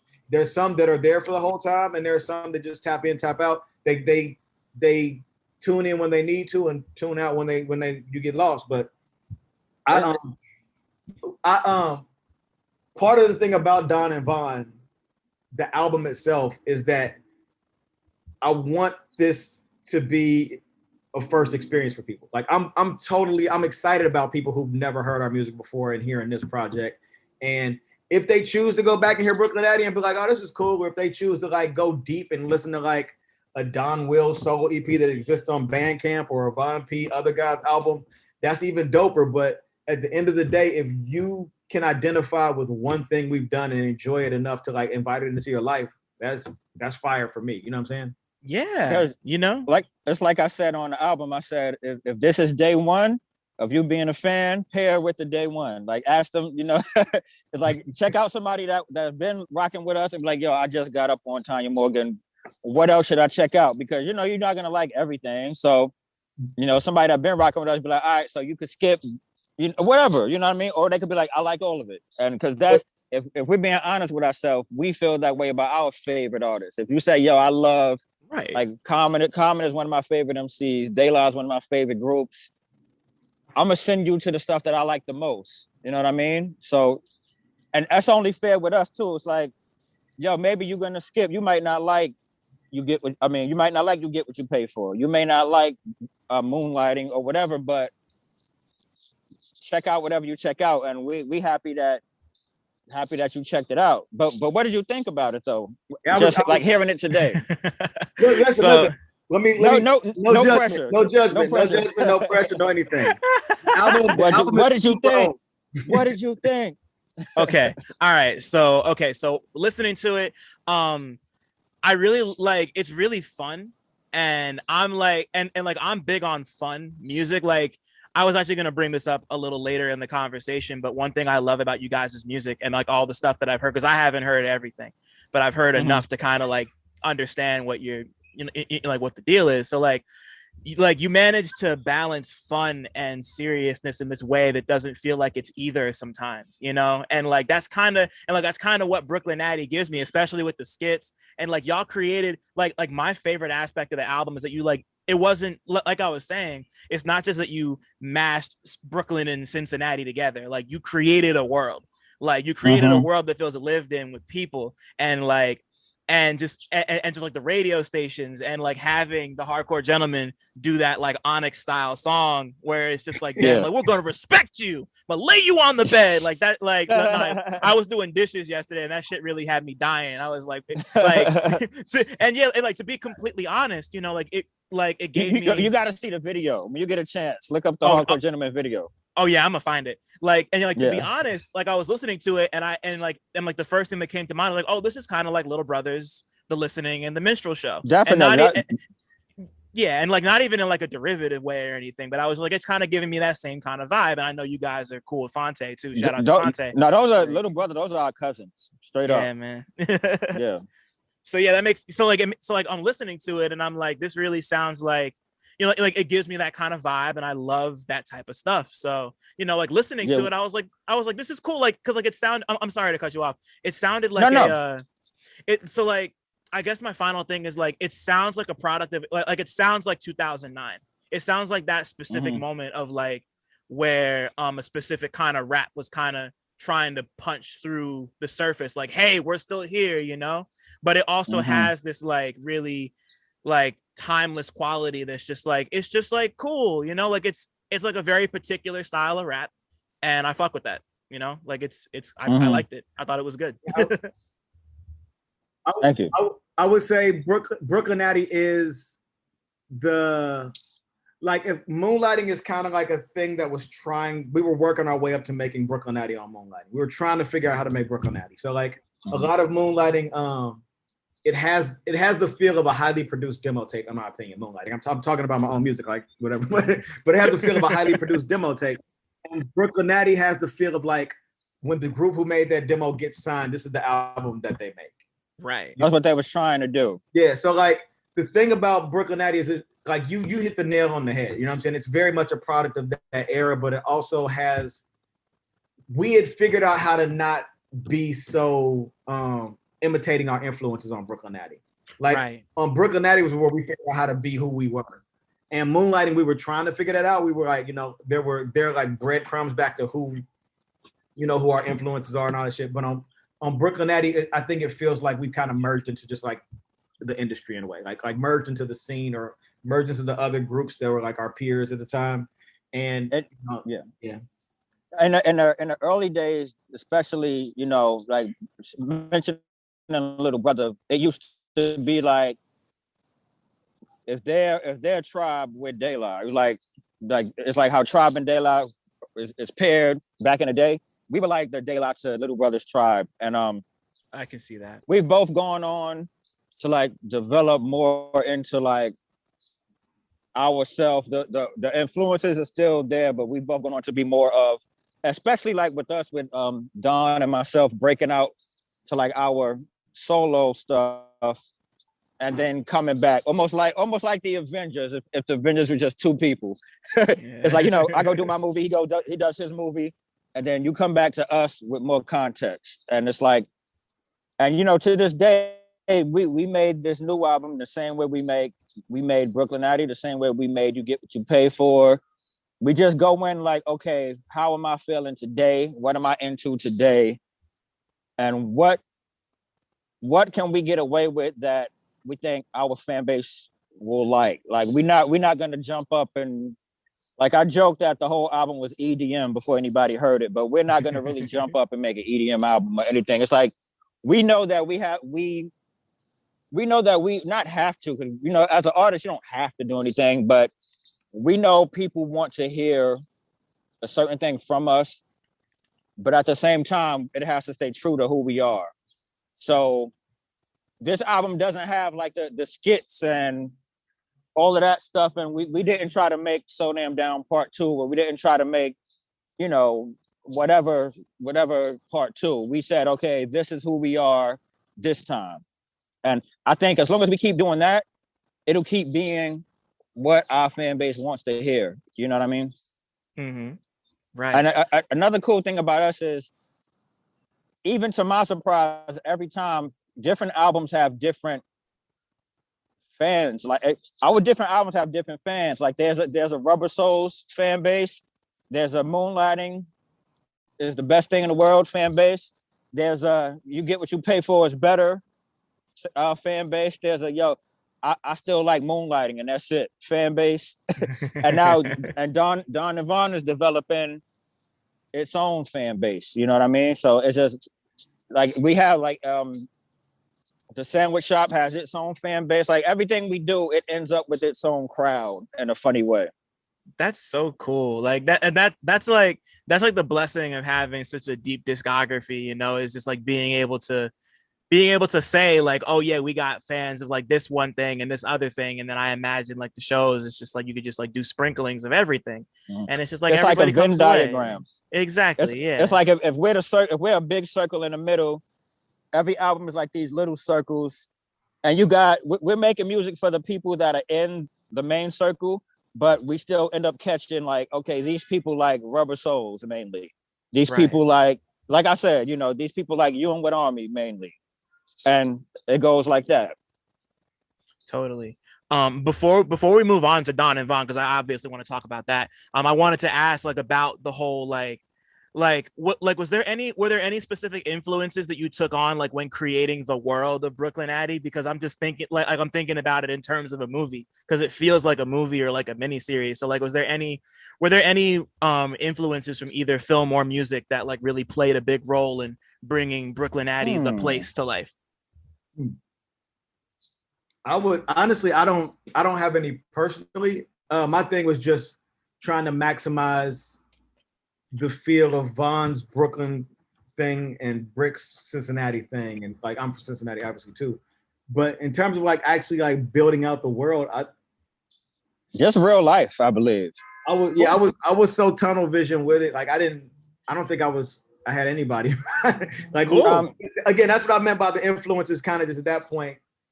Like whatever they were so embedded that it wasn't identifiable at that point, you know? Right. What I remember is, especially like with all the little things, like all the little, like down to having a license, down to having like, we made a menu for the Chinese restaurant. It really was like, okay, what is around us in real life that we can do? Like we got matches made because it was like, well, there's a strip club in Brooklynati, so what can we make that would be from a strip club? Okay, well, matches. So we had like, for years, I was using these books. We gave them out too, but for years I was using these books of matches that were like Brooklynati, Cuddle Bums, strip club, because, you know, we did a song with 88 Keys called Cuddle Bums. So it was like Cuddle Bums is the strip club. So we had those matches. And then we had like the Chinese restaurant menu. And then we had like postcards. Like, and like, we just had whatever we could think of that's like, okay, what exists in real life that you would have that would be specific to where you live? Or you would have what does a Brooklynati driver's license look like? And we just did that stuff based on real life, just looking around like, okay, is there a Radio Shack? Or is there a Best Buy? Well, what would Best Buy be called? Can we make something that would be in the Best Buy? Yeah, because it felt like fleshing that world out, you know, we didn't really have a frame of reference for how to do it or like even what to put emphasis on, like be it a Chinese food menu or a matchbox, and like figuring out what the parts to expand on would be. It was, for us, it was just like, it was almost like I would liken it to the first time being in a writer's room for TV or something. Like it just felt like we didn't know what we were doing. We just knew we were doing something that, again, like I don't know about every music campaign, and I don't know about every album, but for us, it was something that we felt like had never been done before. So we didn't necessarily have like a frame of reference for how to do it, you know? Yeah, and to be honest, that makes it all the more better to me. Like just like pulling this stuff from real life, because like this is, you know, like it's especially me. You know, like there are times where I get caught in my own head, just like thinking about like, just like trying to like draw the tax between all the different influences. And it's just like, sometimes like, it's just real life, you know, like this is, you know, like I grew up in areas where there were like, you know, corner stores and Radio Shacks. And like, I could see all of this stuff you were talking about. Like I could, like I have cousins, like I was just talking to one of my cousins who like, he could have been in the Hardcore Gentleman, you know, like that, like I felt that, you know, like it's like there was something real there. So, you know, I just loved how you managed to like turn that into a thing that felt lived in and like almost, you know, this word gets used a lot, but cinematic in that way, you know. I just fuck with that vibe a lot. Thank you. Yeah, of course.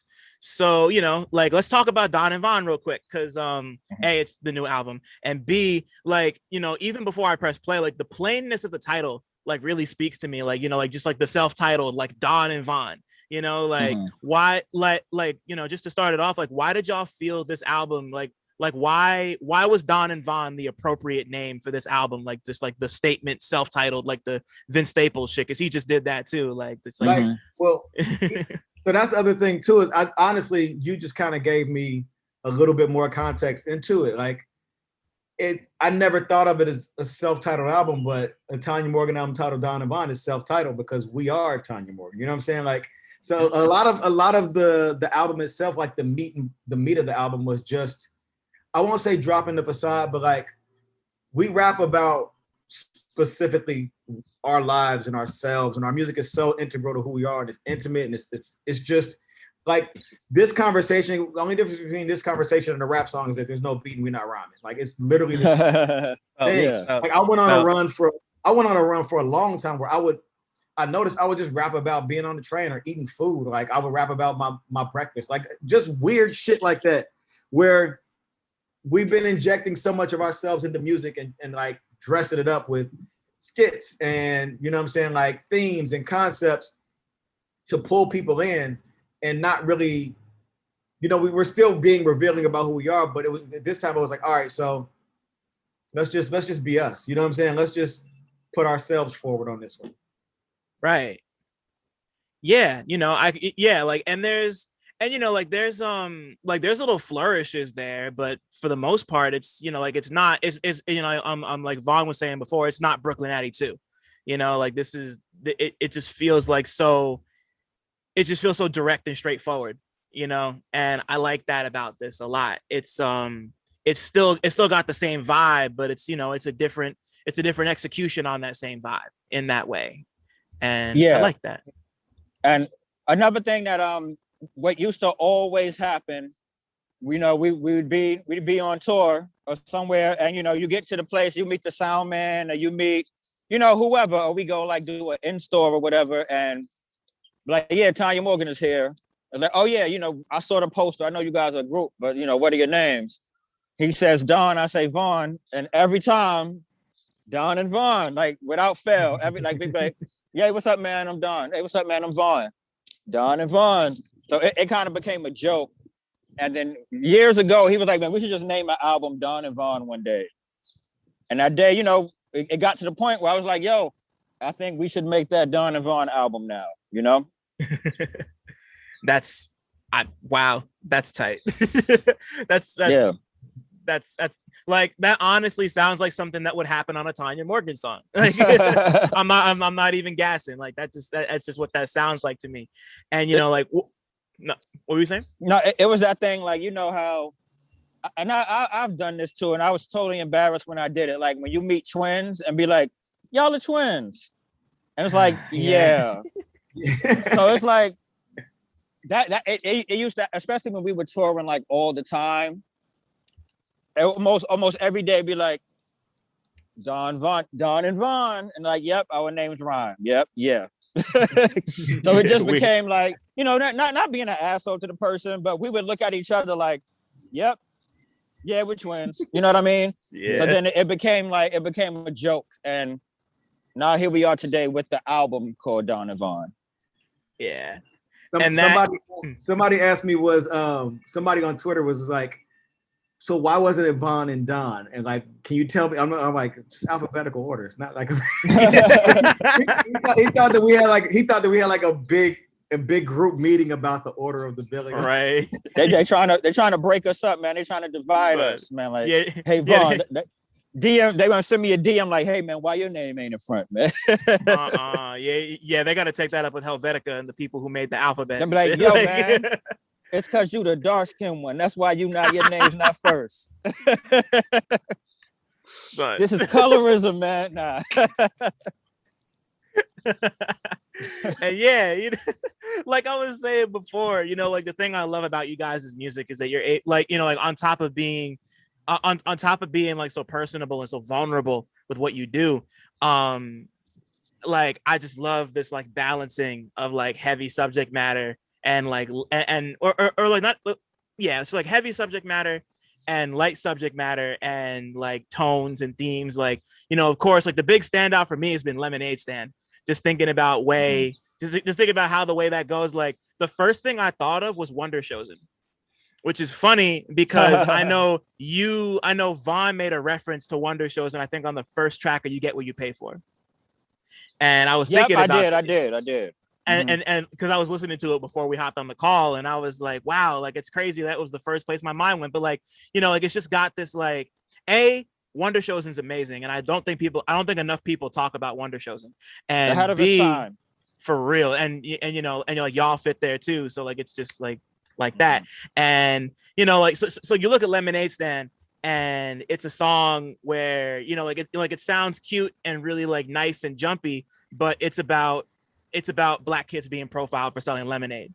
You know, like I love the contrast. I love it. Like it reminds me of things where, like, you know, you listen to a song like Bobby Shmurda's Hot Nigga, for example. And like when that shit popped off, like everybody's doing the dance and like quoting the one line, but like that's about catching bodies and being sad about it. That's what the song is about. That, you know, what is that song?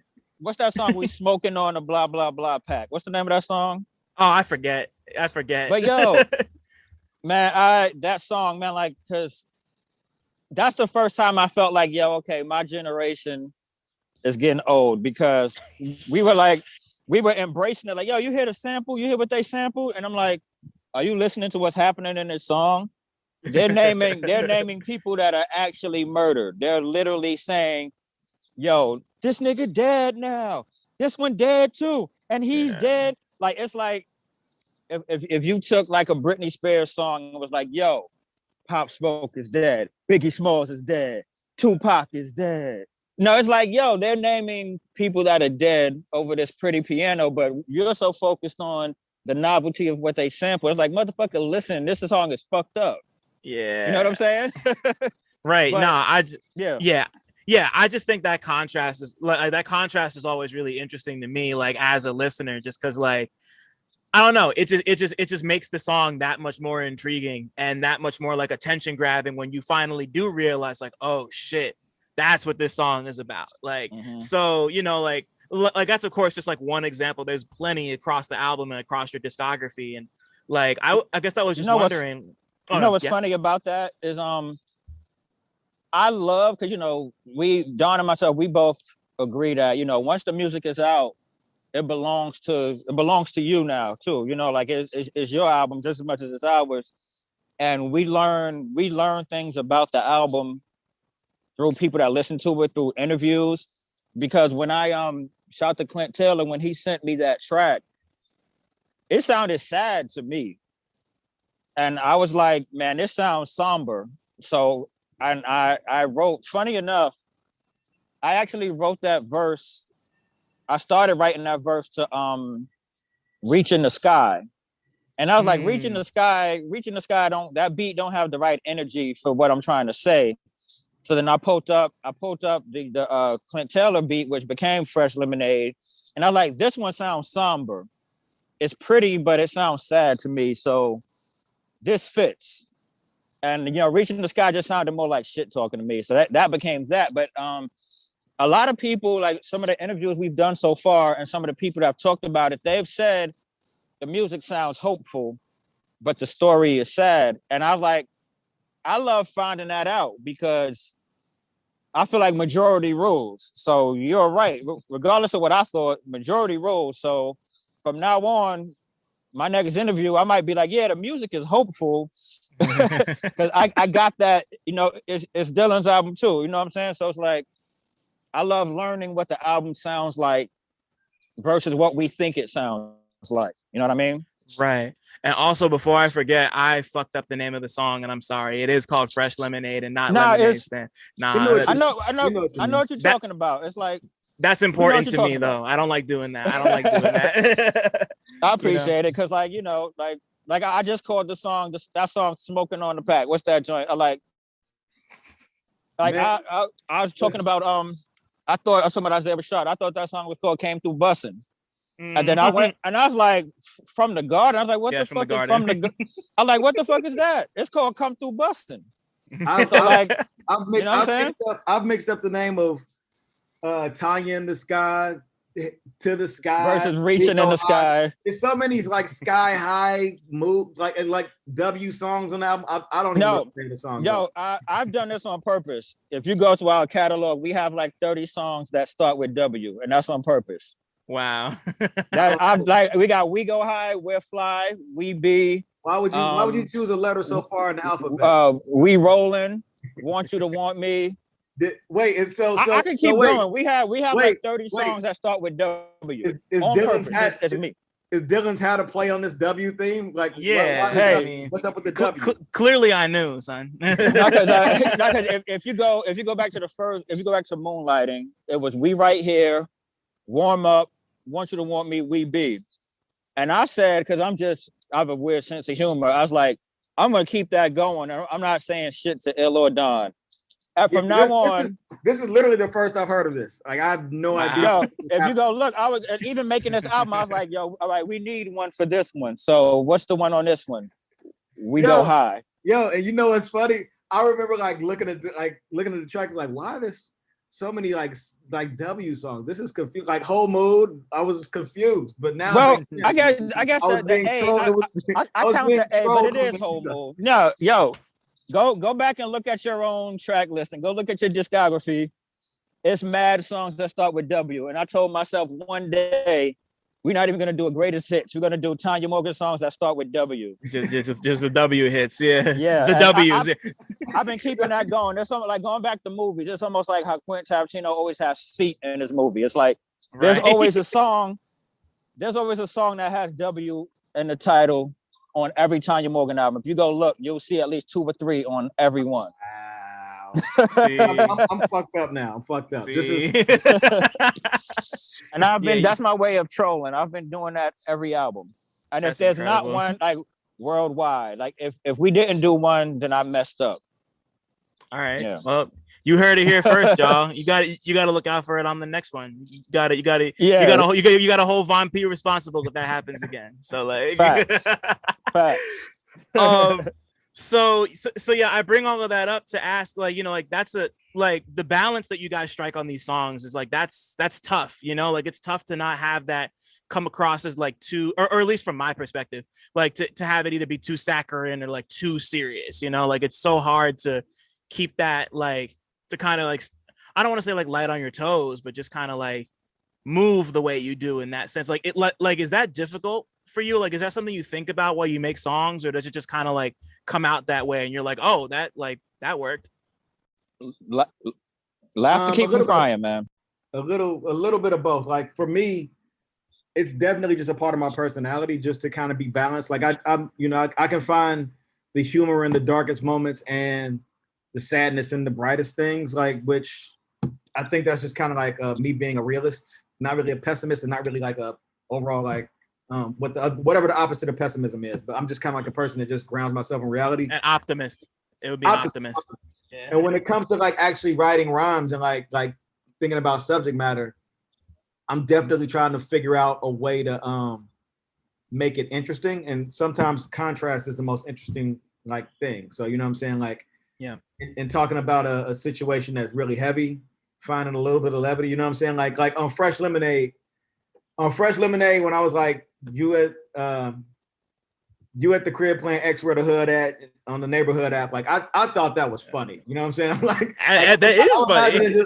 I'm imagining just like some random gentrifier fresh out of wherever they came from, just walking around their apartment blasting DMX and complaining about people blasting DMX outside. You know what I'm saying? Like it's like a funny irony, you know? Yeah, totally. Yeah. And it's funny because I was gonna bring that up too, because I just downloaded the Citizen app not too long ago. And I've just like and I've been thinking about this whole thing with like, stuff like Neighborhood and Next Door. And like I've just been thinking about those apps and just like those like community oriented type shits for some reason, and just to hear that in this, because like I haven't really heard very many people mention it in songs yet. Like y'all and Chuck Strangers are the only 2 people who I've heard mention those apps. Like he mentioned Citizen and you mentioned Neighborhood, but like I just thought Well, that I was have a like, question. wow. I got Yeah. a quick question. Do they still use the coded word sketchy? They still use that word on these apps, like describing a neighborhood. Sometimes, That yeah. mean that means that's where the colored folks are. Yeah. So, like, It's sketchy over there. That's what that means. It's like, yeah. That's more on like next door and shit. Sorry, yeah. Oh, it's kind of sketch, aka that's where the niggas is. Exactly. I have a friend that moved to like kind of like East New York area, like the edge of East New York. And black dude, you know what I'm saying? And he like he lives right by the projects. Like there's not like there's no health food stores, it's not like any coffee shops. It's one of those, it's just an area that hasn't really been it hasn't been gentrified. You know what I'm saying? Yeah, it hasn't been touched yet. Yeah, he downloaded one of the apps and he'll text me sometimes like, man, this Citizen app. And I'm like, why? Like you know what's outside. Like, why do you need people to tell you specifically what level of stuff is happening around them? But so the thing for me is that, like, I don't know. I feel like, sure, if I go 2 blocks over, I might bump into a robbery. I might see a fight 3 blocks over. I might see somebody get stabbed. I might see all kinds of crazy shit. But in my immediate purview, it's not happening. I don't want the stress of the app. Right. It sounds stressful. I don't have it, but it sounds stressful as hell.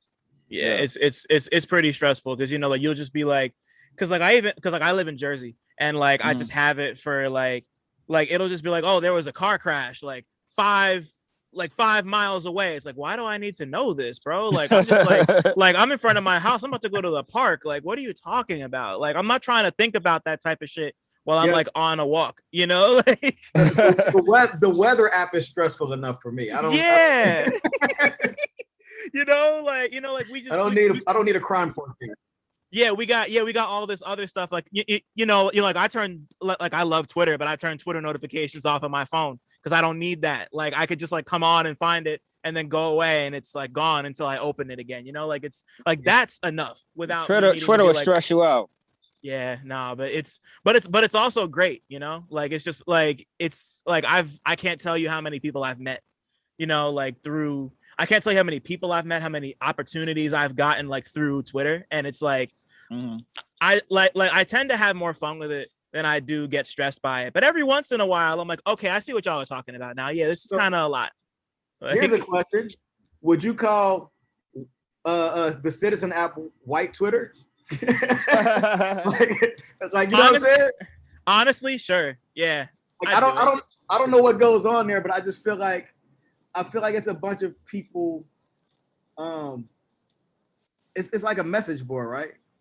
Kind of, sort of. Like it's a combination message board, and like they just send you notifications that'll be like, oh, like like there was like a stabbing somewhere over here, like there was like a car crash over the. That's really what I use it for, just as like a local thing. But like I'm realizing that I don't really need it, and don't really like it hasn't like I haven't gotten to a point where I've been like, oh, that was great to know. Like I think like something like Nextdoor, which I also like signed up for because somebody told me about it. Like that's kind of like that's like a message board where it's like, oh, like I lost my cat. And it's like, oh, like those 2 dudes who shouldn't be in my neighborhood are hanging out in front of my house. Like it's that type of shit. So I would call it white Twitter. I think you're right. I think you're right. At the very least, it's dry snitching Twitter. And like like anybody of any race can be a dry snitcher. So Yeah. You know what this sounds like to me? It just sounds like the old lady in the neighborhood that stares out her window all day. Yeah, and knows everything that's going on. That's what that is. Yeah, I pray that like the older ladies don't get or older guys or whoever don't get hip to that app because they're just gonna sit home and watch it all day and be stressed out for real. Yeah. It's gonna be like it's gonna be like who was the old lady on In Living Color? Or no, she wasn't an old lady, but the lady who was always in everybody's business. I forget her name. I know it was the sister Wayans, Kim Wayans. I forget. What was her name? Wasn't it Bedelia or something Bedelia or something? Something like that. Yeah, I don't remember. Yeah, and every time she'd be like, "You didn't hear that from me." Like it's like it's that, but like it's that, but as an app, like absolutely. So like And so I got a couple more questions for you. And the first is like, so longevity is also a pretty recurrent theme throughout this whole album. Like the first thing that comes to mind for me was I forget which one of y'all said it, but one of y'all made reference to like not having to pay dat piff. I think it was on the first song. That was me. Yeah, that like I love that line. B, it's like it's something that like that kind of stretches down to like my generation. Like that's kind of the cutoff point for that reference. And I was like, that's cool. Like I just think you know, like you guys are approaching almost 20 years in the game. I think Sunset and Sunlighting are turning 20 pretty soon. And 17. So we got 3 more. We got 3 to go. Yeah, soon enough, yeah. And 2024. Sheesh. Wow. So like, you know, like you guys have really been like, you know, you guys aren't new at this, and you've been doing such a really great job of like having fun with what you do while also like kind of like keeping the subject matter sharp and like your wits are there. It's just like, you know, so like as independent artists and rappers who like adapted to the internet fairly early, what's been the craziest thing that you've seen change about the music industry over the years? Like whether that's like as an artist or like as someone who or like as people who have like adopted like internet everything. Like what's the craziest thing you've seen change, and what's the craziest thing you've seen that stayed the same? So you got it, Don? Yeah, this answer is kind of like both sides of it's the same answer for both questions. The craziest thing change and the craziest thing stay the same. It's streaming, and I say that because streaming used to happen on MySpace pages. Like there were MySpace page, there were play counts on those things. So like that was the first SoundCloud, really. Yeah. And like literally, it's just been the music industry trying to figure out how to like catch up to that and like make that and manipulate it. And like when you think about, you wasn't getting paid for MySpace streams, you're barely getting paid for Spotify streams. Streaming is just everything. But for us early on, it was just like MySpace was the underground. You know what I'm saying? And like people weren't really up on it. Like there were artists who were big on MySpace, and then there was artists that was on the radio and TV, and the two were not really mixed. And now you got to be big on Spotify. And like so it's just watching the method of distribution go solely from like before it was like CDs and tapes and all that shit. And now it's literally just streaming, and people who are buying physical stuff are buying physical stuff with the understanding that it directly supports the artist or that it's a tangible way to like own the music, but you're not using that as your primary method of listening versus you would buy a CD at a merch table, and then you would like might wear that CD out and have to buy another one. So it's just watching streaming come in and like serve as an equalizer and serve as like this sort of way to like know who your fan base is and know who your audience is. It's been crazy to watch that. It's been crazy.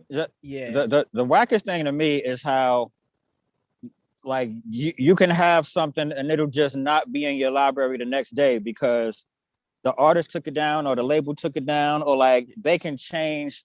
Like if you got in trouble for the sample, you will literally just have the new version of the song without the sample in your library. And it's like, I don't like that, because it's like, I still come from like, okay, let me at least pretend that this is my song that I own, you know what I mean? Yeah. And it's like if you hit play on Donwill tomorrow and it's all a bunch of keyboard beats because, you know, the sample police came and got us, you would be like, yo, this is not what I enjoyed last week. This is some other shit. Versus if you take my CD, and I don't want CDs to come back personally, but if you take my disc off the shelf, if you still have a copy of it, you still have a copy of it. And that's that. Like I think about the first NERD album and how the keyboard version became this like bootleg that you had to get because they remade it with the band. In Search Of, it's like the live band version of the keyboard version. And we cherish the keyboard version, but if that would have came out today, you would have had the keyboard version in your iTunes or Tidal or whatever. And one day you hit play and it would have been a whole different album. And it's like, this is not what I signed up for. And I like both versions, but I don't like the idea that you can change what I signed up for, or you can take away what I signed up for. Like I go to play like a old West Side Gun track, and it's grayed out in my iTunes now. Right. Yeah. And I'm like, now I gotta go to YouTube. Like, come on, man. Yeah. YouTube, I gotta schlep all the way over here to YouTube. Like adding extra steps. Adding extra steps. You know what I'm saying? I don't like that. Another more fun thing that has changed is like I remember our first tours, we had to print we had printed maps and fucking we would buy books of maps and like draw the route out, or like, you know what I'm saying? Like we didn't have GPS. It wasn't like iPhones and all that shit wasn't really like widely, they weren't around. So like I remember and MapQuest was kind of like yeah. we were on MapQuest, and I remember we were on the road, and like when the first person got the iPhone, like the first person in our group, I think it was Low Key had iPhone. That was Low Key. He got it that day. And we saw that little blue ball. We were so fascinated watching the ball on the map move. Like we would watch that, like, oh shit, it's crazy. We sound so old right now. We sound like, I remember when the first typewriter came out. The first iPhone.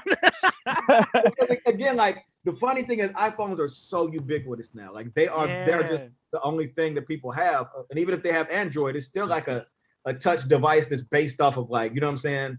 Right. That, like, we came from Blackberries and T-Mobile sidekicks. Sidekicks. Nah. So like, shout out to Tizo Touchdown. He said he hitting licks off of Sidekick 3. Oh hell yeah, nah. In 2021. That's my whole shit. I love that verse too. Shout out to Tizo Touchdown. He's amazing. Yeah, man. Tizo's fire. And I like this is a tangent, but I think that's kind of how we stay young in the game, is that we actively are looking at new music and are fans of people's shit. Like we're not trying. We actually are. We're not like trying to stay up. We mess with who we mess with, and it might be somebody new. Good for y'all, man. That's fire. I love that. And I just totally cut Don off. I'm sorry. Yeah, me too. Me too. I'm sorry. Sorry. Like, I'll be like, if I find some weird or new or whatever, I'll be like, yo, Vaughn, check this shit out. Like, yo, this is amazing. You got to watch this. And it might be Tizo, or it might be TJ or somebody. You know what I'm saying? It's just like we just kind of geek out and nerd out over like the evolution of things. Like, you know what I'm saying? It's one thing to have like, it's one thing to like make music and listen to things that sound just like you and champion artists that sound like you or whatever. But it's a whole other thing to just love music in totality and look at artists that people probably wouldn't think that me and Vaughn would be talking about Tizo Touchdown. But we've been in the chat like, this nigga Tizo. Because it's art, man. It's art, and it's something different, and it's like, it's making that part of your brain tingle. That's all it is. It's like, it's just making that part of your brain tingle. And I'm like, you said it's been 17 years. I'm past the point of, oh man, this is gonna work because they want this image, blah, blah, blah. Like I remember we first heard Lil B, and we were at the peak of like, arms crossed, arms folded, only the real hip hop. And then a little while later, we loved that shit. We loved Lil B. And then I love that all of these kids are Lil B's kids. I love that. You know what I'm saying? Shout out to Lil B. So when I see somebody like a Tizo, I'm like, Lil B cooked, so you can have a chef. See, there you go. You got it. Like, and yeah, I forget which one of y'all mentioned MySpace, but I was thinking about that because like Clamps Casino and Lil B got their start on MySpace around the same time. Like y'all were pumping too. So like that's cloud like rap. Exactly. So like so like seeing that divergence. And that's another reason why I love this rap shit so much, and I can tell y'all like it too. And like that's kind of one of the things that makes Tanya Morgan kind of feel like timeless in that way. Like y'all care. I can tell that you actually like the music, and you're not just doing it because you want to be a certain aesthetic. Like I can tell you care. Like you're talking. Like we're talking about.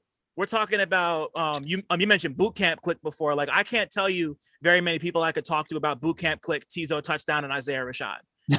Like at the same time.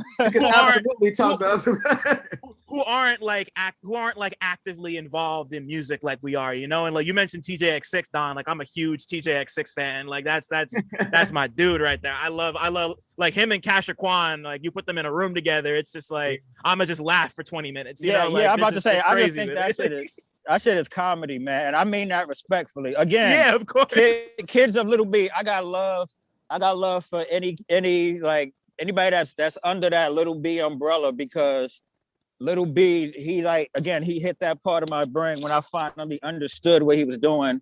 Yeah. And it's like, yo, this is like damn near performance art. You know what I mean? Yo, and like, yo, he came to find us. Lil B came to a Tanya Morgan show. That's fire. What? And he was in, like, he had on the dirty Vans. He didn't have a shirt on. He had on, like, he came to our backpack show with the dirty Vans on, no shirt on, tattoos everywhere. And he's like, yo, man, did I miss y'all? Did y'all go already? It's like, no. And he's like, man, I came to fuck with y'all boys, man. And I was looking like, what the fuck? Yeah, that was fucking wild. Yo, wild. tell me what you want to tell me, and then I have a Lil B story too. I want to hear what Don has to say. Oh, I was just gonna say, fuck, well, just say what you're gonna. I forgot. I'm sorry. Nah, it's cool. So like, I saw Lil B. Oh, I do remember. My bad. I do remember. Say it. I was gonna say the thing that this generation has figured out, and a few generations earlier figured out, is just give them a show. Like for us, not even for us, but like there's this thing about music and the music where people make music and concern themselves so much with the quality of the art and the ability and the talent. And it's like, nah, the music will speak for itself. And it doesn't always speak for itself. So it's better to have something that people want to see, like a show, and then they can get into the music. Because a lot of these cats, man, like the music, I'm not gonna say the music comes second, because clearly the music is fire, but you get pulled in by like I saw TJ on Kenny Beats with nails in his hair and shit. I was like, what the fuck am I? Tizo. Yeah, it's Tizo. Yeah. And then that's when I was like, wait, what is this? And then I went back and I started doing research. I was like, oh shit, this is fire. Then I was like, he's on Tyler's album. So it just was like this moment where like everything just collapsed. And like it's the same with, because I DJ and I'm always looking for new music. So like I'll end up just pulling up a random person's mixtape and listening to it and be like, okay, I like this, I fuck with this. Let me just slot this in. But yeah, it's just about, I feel like people have learned that music it's not just an experience you have through your ears. You know what I'm saying? You listen with your eyes. You know what I'm saying? So man, they gave us so much. I gotta say, I will say this though, man. They gave us so much shit when it was three of us. If you go look at the Brooklynati album cover, Ilias has on like the metal spikes, like the leather bands with spikes in them. And that alone, that was like the focus of a lot of people. Was like, man, this dude got spikes on. They called Tanya Morgan. And now it's like, y'all are finally that generation. Now you have the people that can, have the nails and like really be on some shit.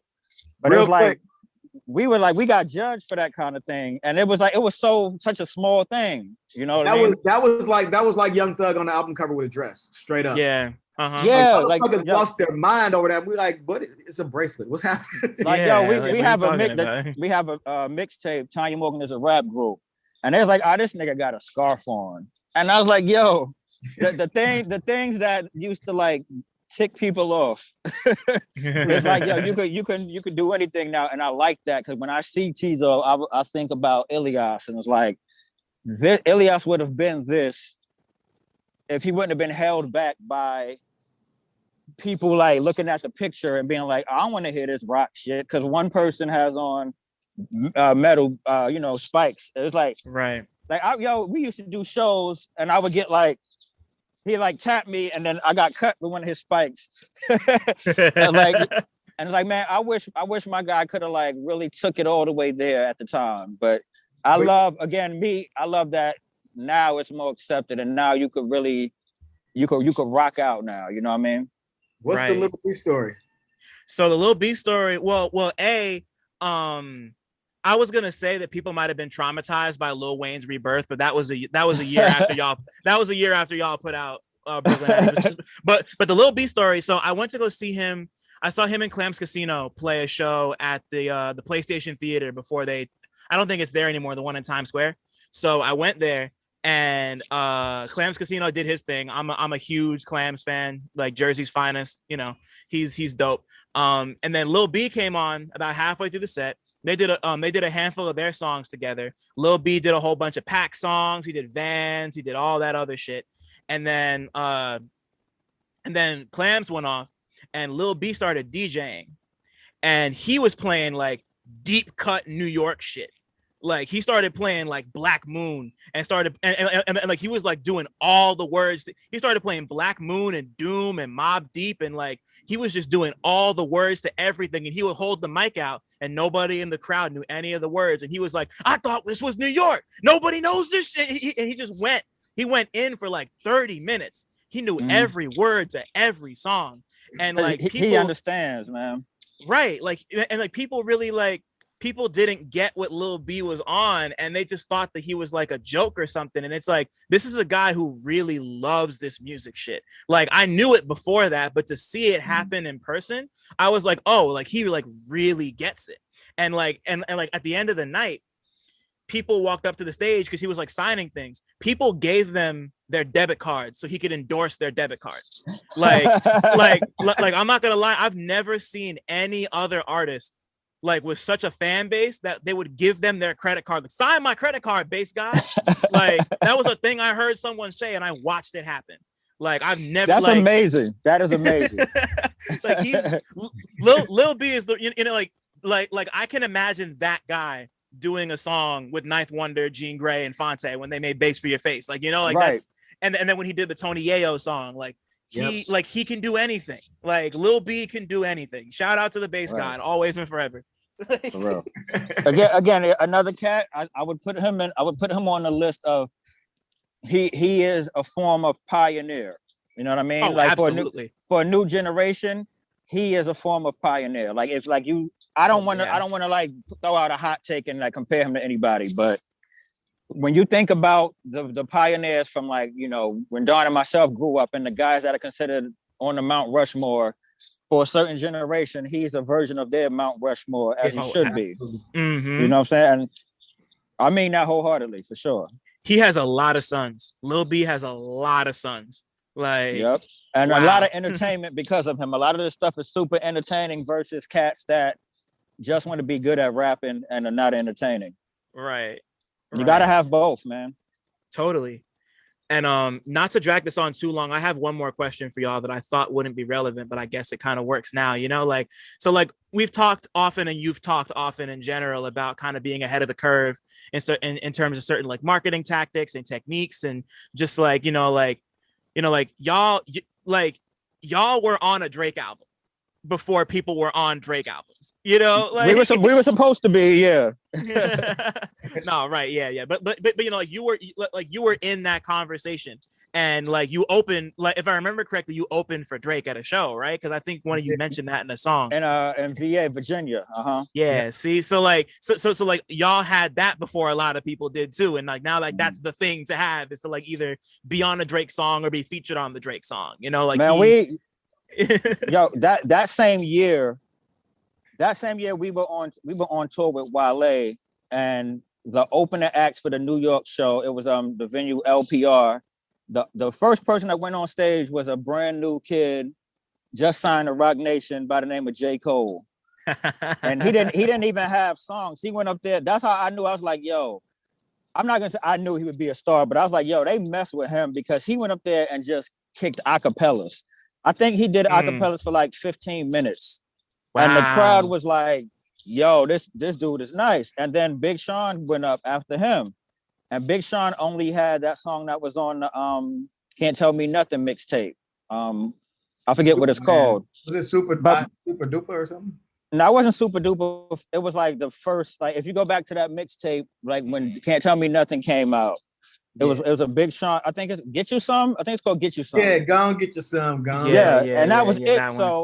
So the show was J. Cole gets up there. What up, y'all? My name is J. Cole. I just signed to Rock Nation. Kicks a bunch of verses. They love it. Big Sean, yo, what's up, y'all? Big Sean. I'm with good music. So we looking around and we like, and then now we have to get up there, man. We don't have a crew. We like, y'all want to get up there and just be like, yo, we on death row. Like, yo, we don't, I mean, they had the talent to back it, but they had these cosigns to like warm people up.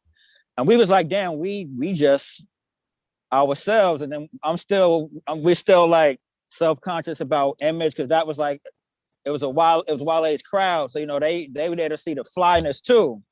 So like, oh man, I hope they don't like look at ill spikes and say, you know, like, so we get up there and we just do our thing and they fucked with it. And at that time, doing shows with that crowd, doing shows with Drake, having like 3 different demos with Drake and doing stuff like this, we were right there with that, but we kept going in our own direction. You know what I mean? We didn't try to like chase that down because some people did, and like people, you can just tell that you're chasing something else, you know?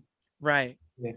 Yeah. And I appreciate that because, you know, like y'all kind of stuck to your guns and have created your own legacy because of that.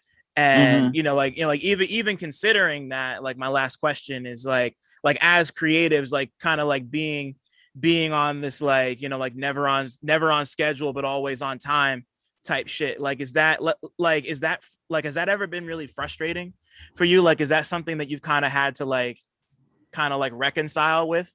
Yes. It seems kind of frustrating. Yes. I will 100% say it has been frustrating, and it will be frustrating, but that's the part about being honest and true. You know what I'm saying? Right. Like the beauty of it all is in the discomfort of the truth, is in like knowing, like, you know, this album, whatever we're about to put out might not be well received, and it might be slept on. It might take 5 years before somebody goes back and like, oh, this is pretty good. But knowing that you're doing it on your terms and you're making it the way you want to make it and you're saying what you want to say, and like if like the core audience fucks with it, cool. Like, because again, like we don't have anybody to we only have to like live up to our own standards. So there's no A&R, there's no CEO, there's nobody in the office telling us like, well, this isn't performing well, blah blah blah blah blah. It's just us not really, you know, not really investing too much energy into what does or doesn't work and just what feels right, you know? Don, Right. do you remember the year that we were Insta-living? 2008. Yo, that we were at South by Southwest live streaming video. Like we were back when you had that, yo, it was a company, it was called Kite, right? KYTE, I think. KYTE, and they mailed us a whole nother phone to live stream. Wow. And it was 2008, and it was like an embedded window, and you had to like, you know, it was so early at the time. You had to have like the separate website. It wasn't like you wasn't gonna get an alert. We had to be like, yo, we had to get on MySpace, whatever. Yo, we're gonna live stream at this time. We're gonna be on stage, like, and people were like, yo, this is crazy. So it's like just always being a little ahead. You know what I mean? You know, like I compare it a lot to being like the guinea pig. You know what I'm saying? Like in some ways, where a lot of times it's just born out of, you know, it's born out of necessity in a lot of ways. It's not even some shit where we're just trying to be ahead of the curve. It's just that's just kind of where we are. You know? Yeah. Right. Yeah. You know, yeah. Like it doesn't sound like you're like trying or anything. You just kind of adopted these things and they wound up becoming things that people did anyway. And it's just, you know, like that's a really unique struggle to have, where it's like the thing you're doing is like, oh, now everyone's it's you know, like it just is what it is. And exactly, you know, y'all didn't let it get to you, and you're still here making music, and you still have your fans and people are still here. So, you know, like it's even a blessing to even just like, you know, like still have this like so many years later, you know, like, so like that's dope. You know, it's just great that y'all stuck with it and did it your own way. Like that's really, you know, like it's inspiring for me. It's inspiring for tons of people. So like, you know, like shout out to that, because that's dope. Yeah, man. Because like, you know, like again, like the theme of our whole career is just keep going. And as simple as that sounds, you know, like we could have easily stopped when Ilias left the group. We could have easily stopped when the deals we had with the label we were working with fell apart. We could have easily stopped when, you know, I don't know, when I moved to New York and Vaughn moved to North Carolina, and like we could have, there were several points where it was like, okay, this seems like a place that a sane person would stop. Right. For us, we're not sane people. You know what I'm saying? Like we are very much bound to this creative partnership, and it's just a thing that will continue on and on and on, and it'll morph as technology morphs. It'll hopefully one day get to the top of the curve and then slide back down to the front. You know what I'm saying? Because like even with Don and Vaughn, like the album was supposed to come out about a year and a half ago, and I wholeheartedly believe that if it would have came out then, it wouldn't have had the same impact as it has now. Right. And I think that the beauty of being somewhat ahead of the curve is that those setbacks just kind of put you on the like kind of like into the normal groove, and you go right back to where you were. You know what I'm saying? Yeah. Nah, totally. Like that, and like for y'all not being sane, like, like your loss is our gain as fans, like we're here. So fuck it. Yo, y'all, like we went like, thank you. This was super tight. Like we went for over 2 hours. Like I'm just looking at the clock right now. Like y'all really just like wasted 2 hours talking bullshit with me. So thank you. Shout out to my phone battery. It survived. It survived. I'm sorry for keeping you on the phone for so long.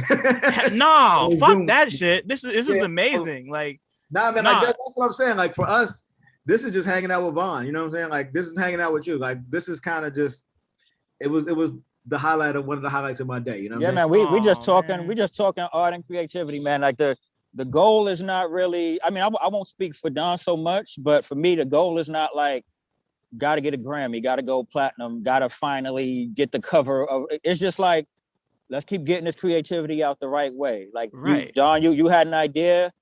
If I can help your idea come true, let's do it. I had an idea. We had an idea together. If we can make it happen and do it the right way, and then share it with people, that's it. Like we had the Don and Vaughn release party last year, because we was like, you know what? We made what we were trying to make. So although we were bummed out that it wasn't coming out, we were like, yo, the album came out how we were trying to make it come out. So yo, let's celebrate. So we was on text like, yo, the album, blah, blah, blah. It ain't come out. It ain't come out yet, but it came out right. So that's what was more important. And the confidence we have in it today is because we know it came out right. So even if people was like, yo, this shit is whack, it's like, okay, y'all didn't like the thing that we did the right way, but it just didn't work, but we did it the right way. And you know what's funny about that? Y'all beat Kanye to that. That's right. Like, yo, he's still trying to get it right. He's still trying to get it. Yeah, he's still working on Donda. So y'all beat him to that too. So shout out to you for that. We'll have another listening party coming up next week or some shit. Right. In Chicago now. Yo, but yeah, man, for real. Like, thank y'all. This was so great. Wow. Like this was such an incredible conversation. I love this. Thank you so much. Like, thank you for having us, man. Straight up. Nah, absolutely. Vaughn, I'm gonna send you that. I'm gonna find you on Twitter and I'm gonna send you that Existence movie. Yeah, because you gotta see that shit. That shit is crazy. Thanks for listening. Shout out to y'all for making it this far. And shout out to all the Black people listening too, because y'all really impeccable. Don't forget to like, subscribe, and tell a friend to come through next time. 1.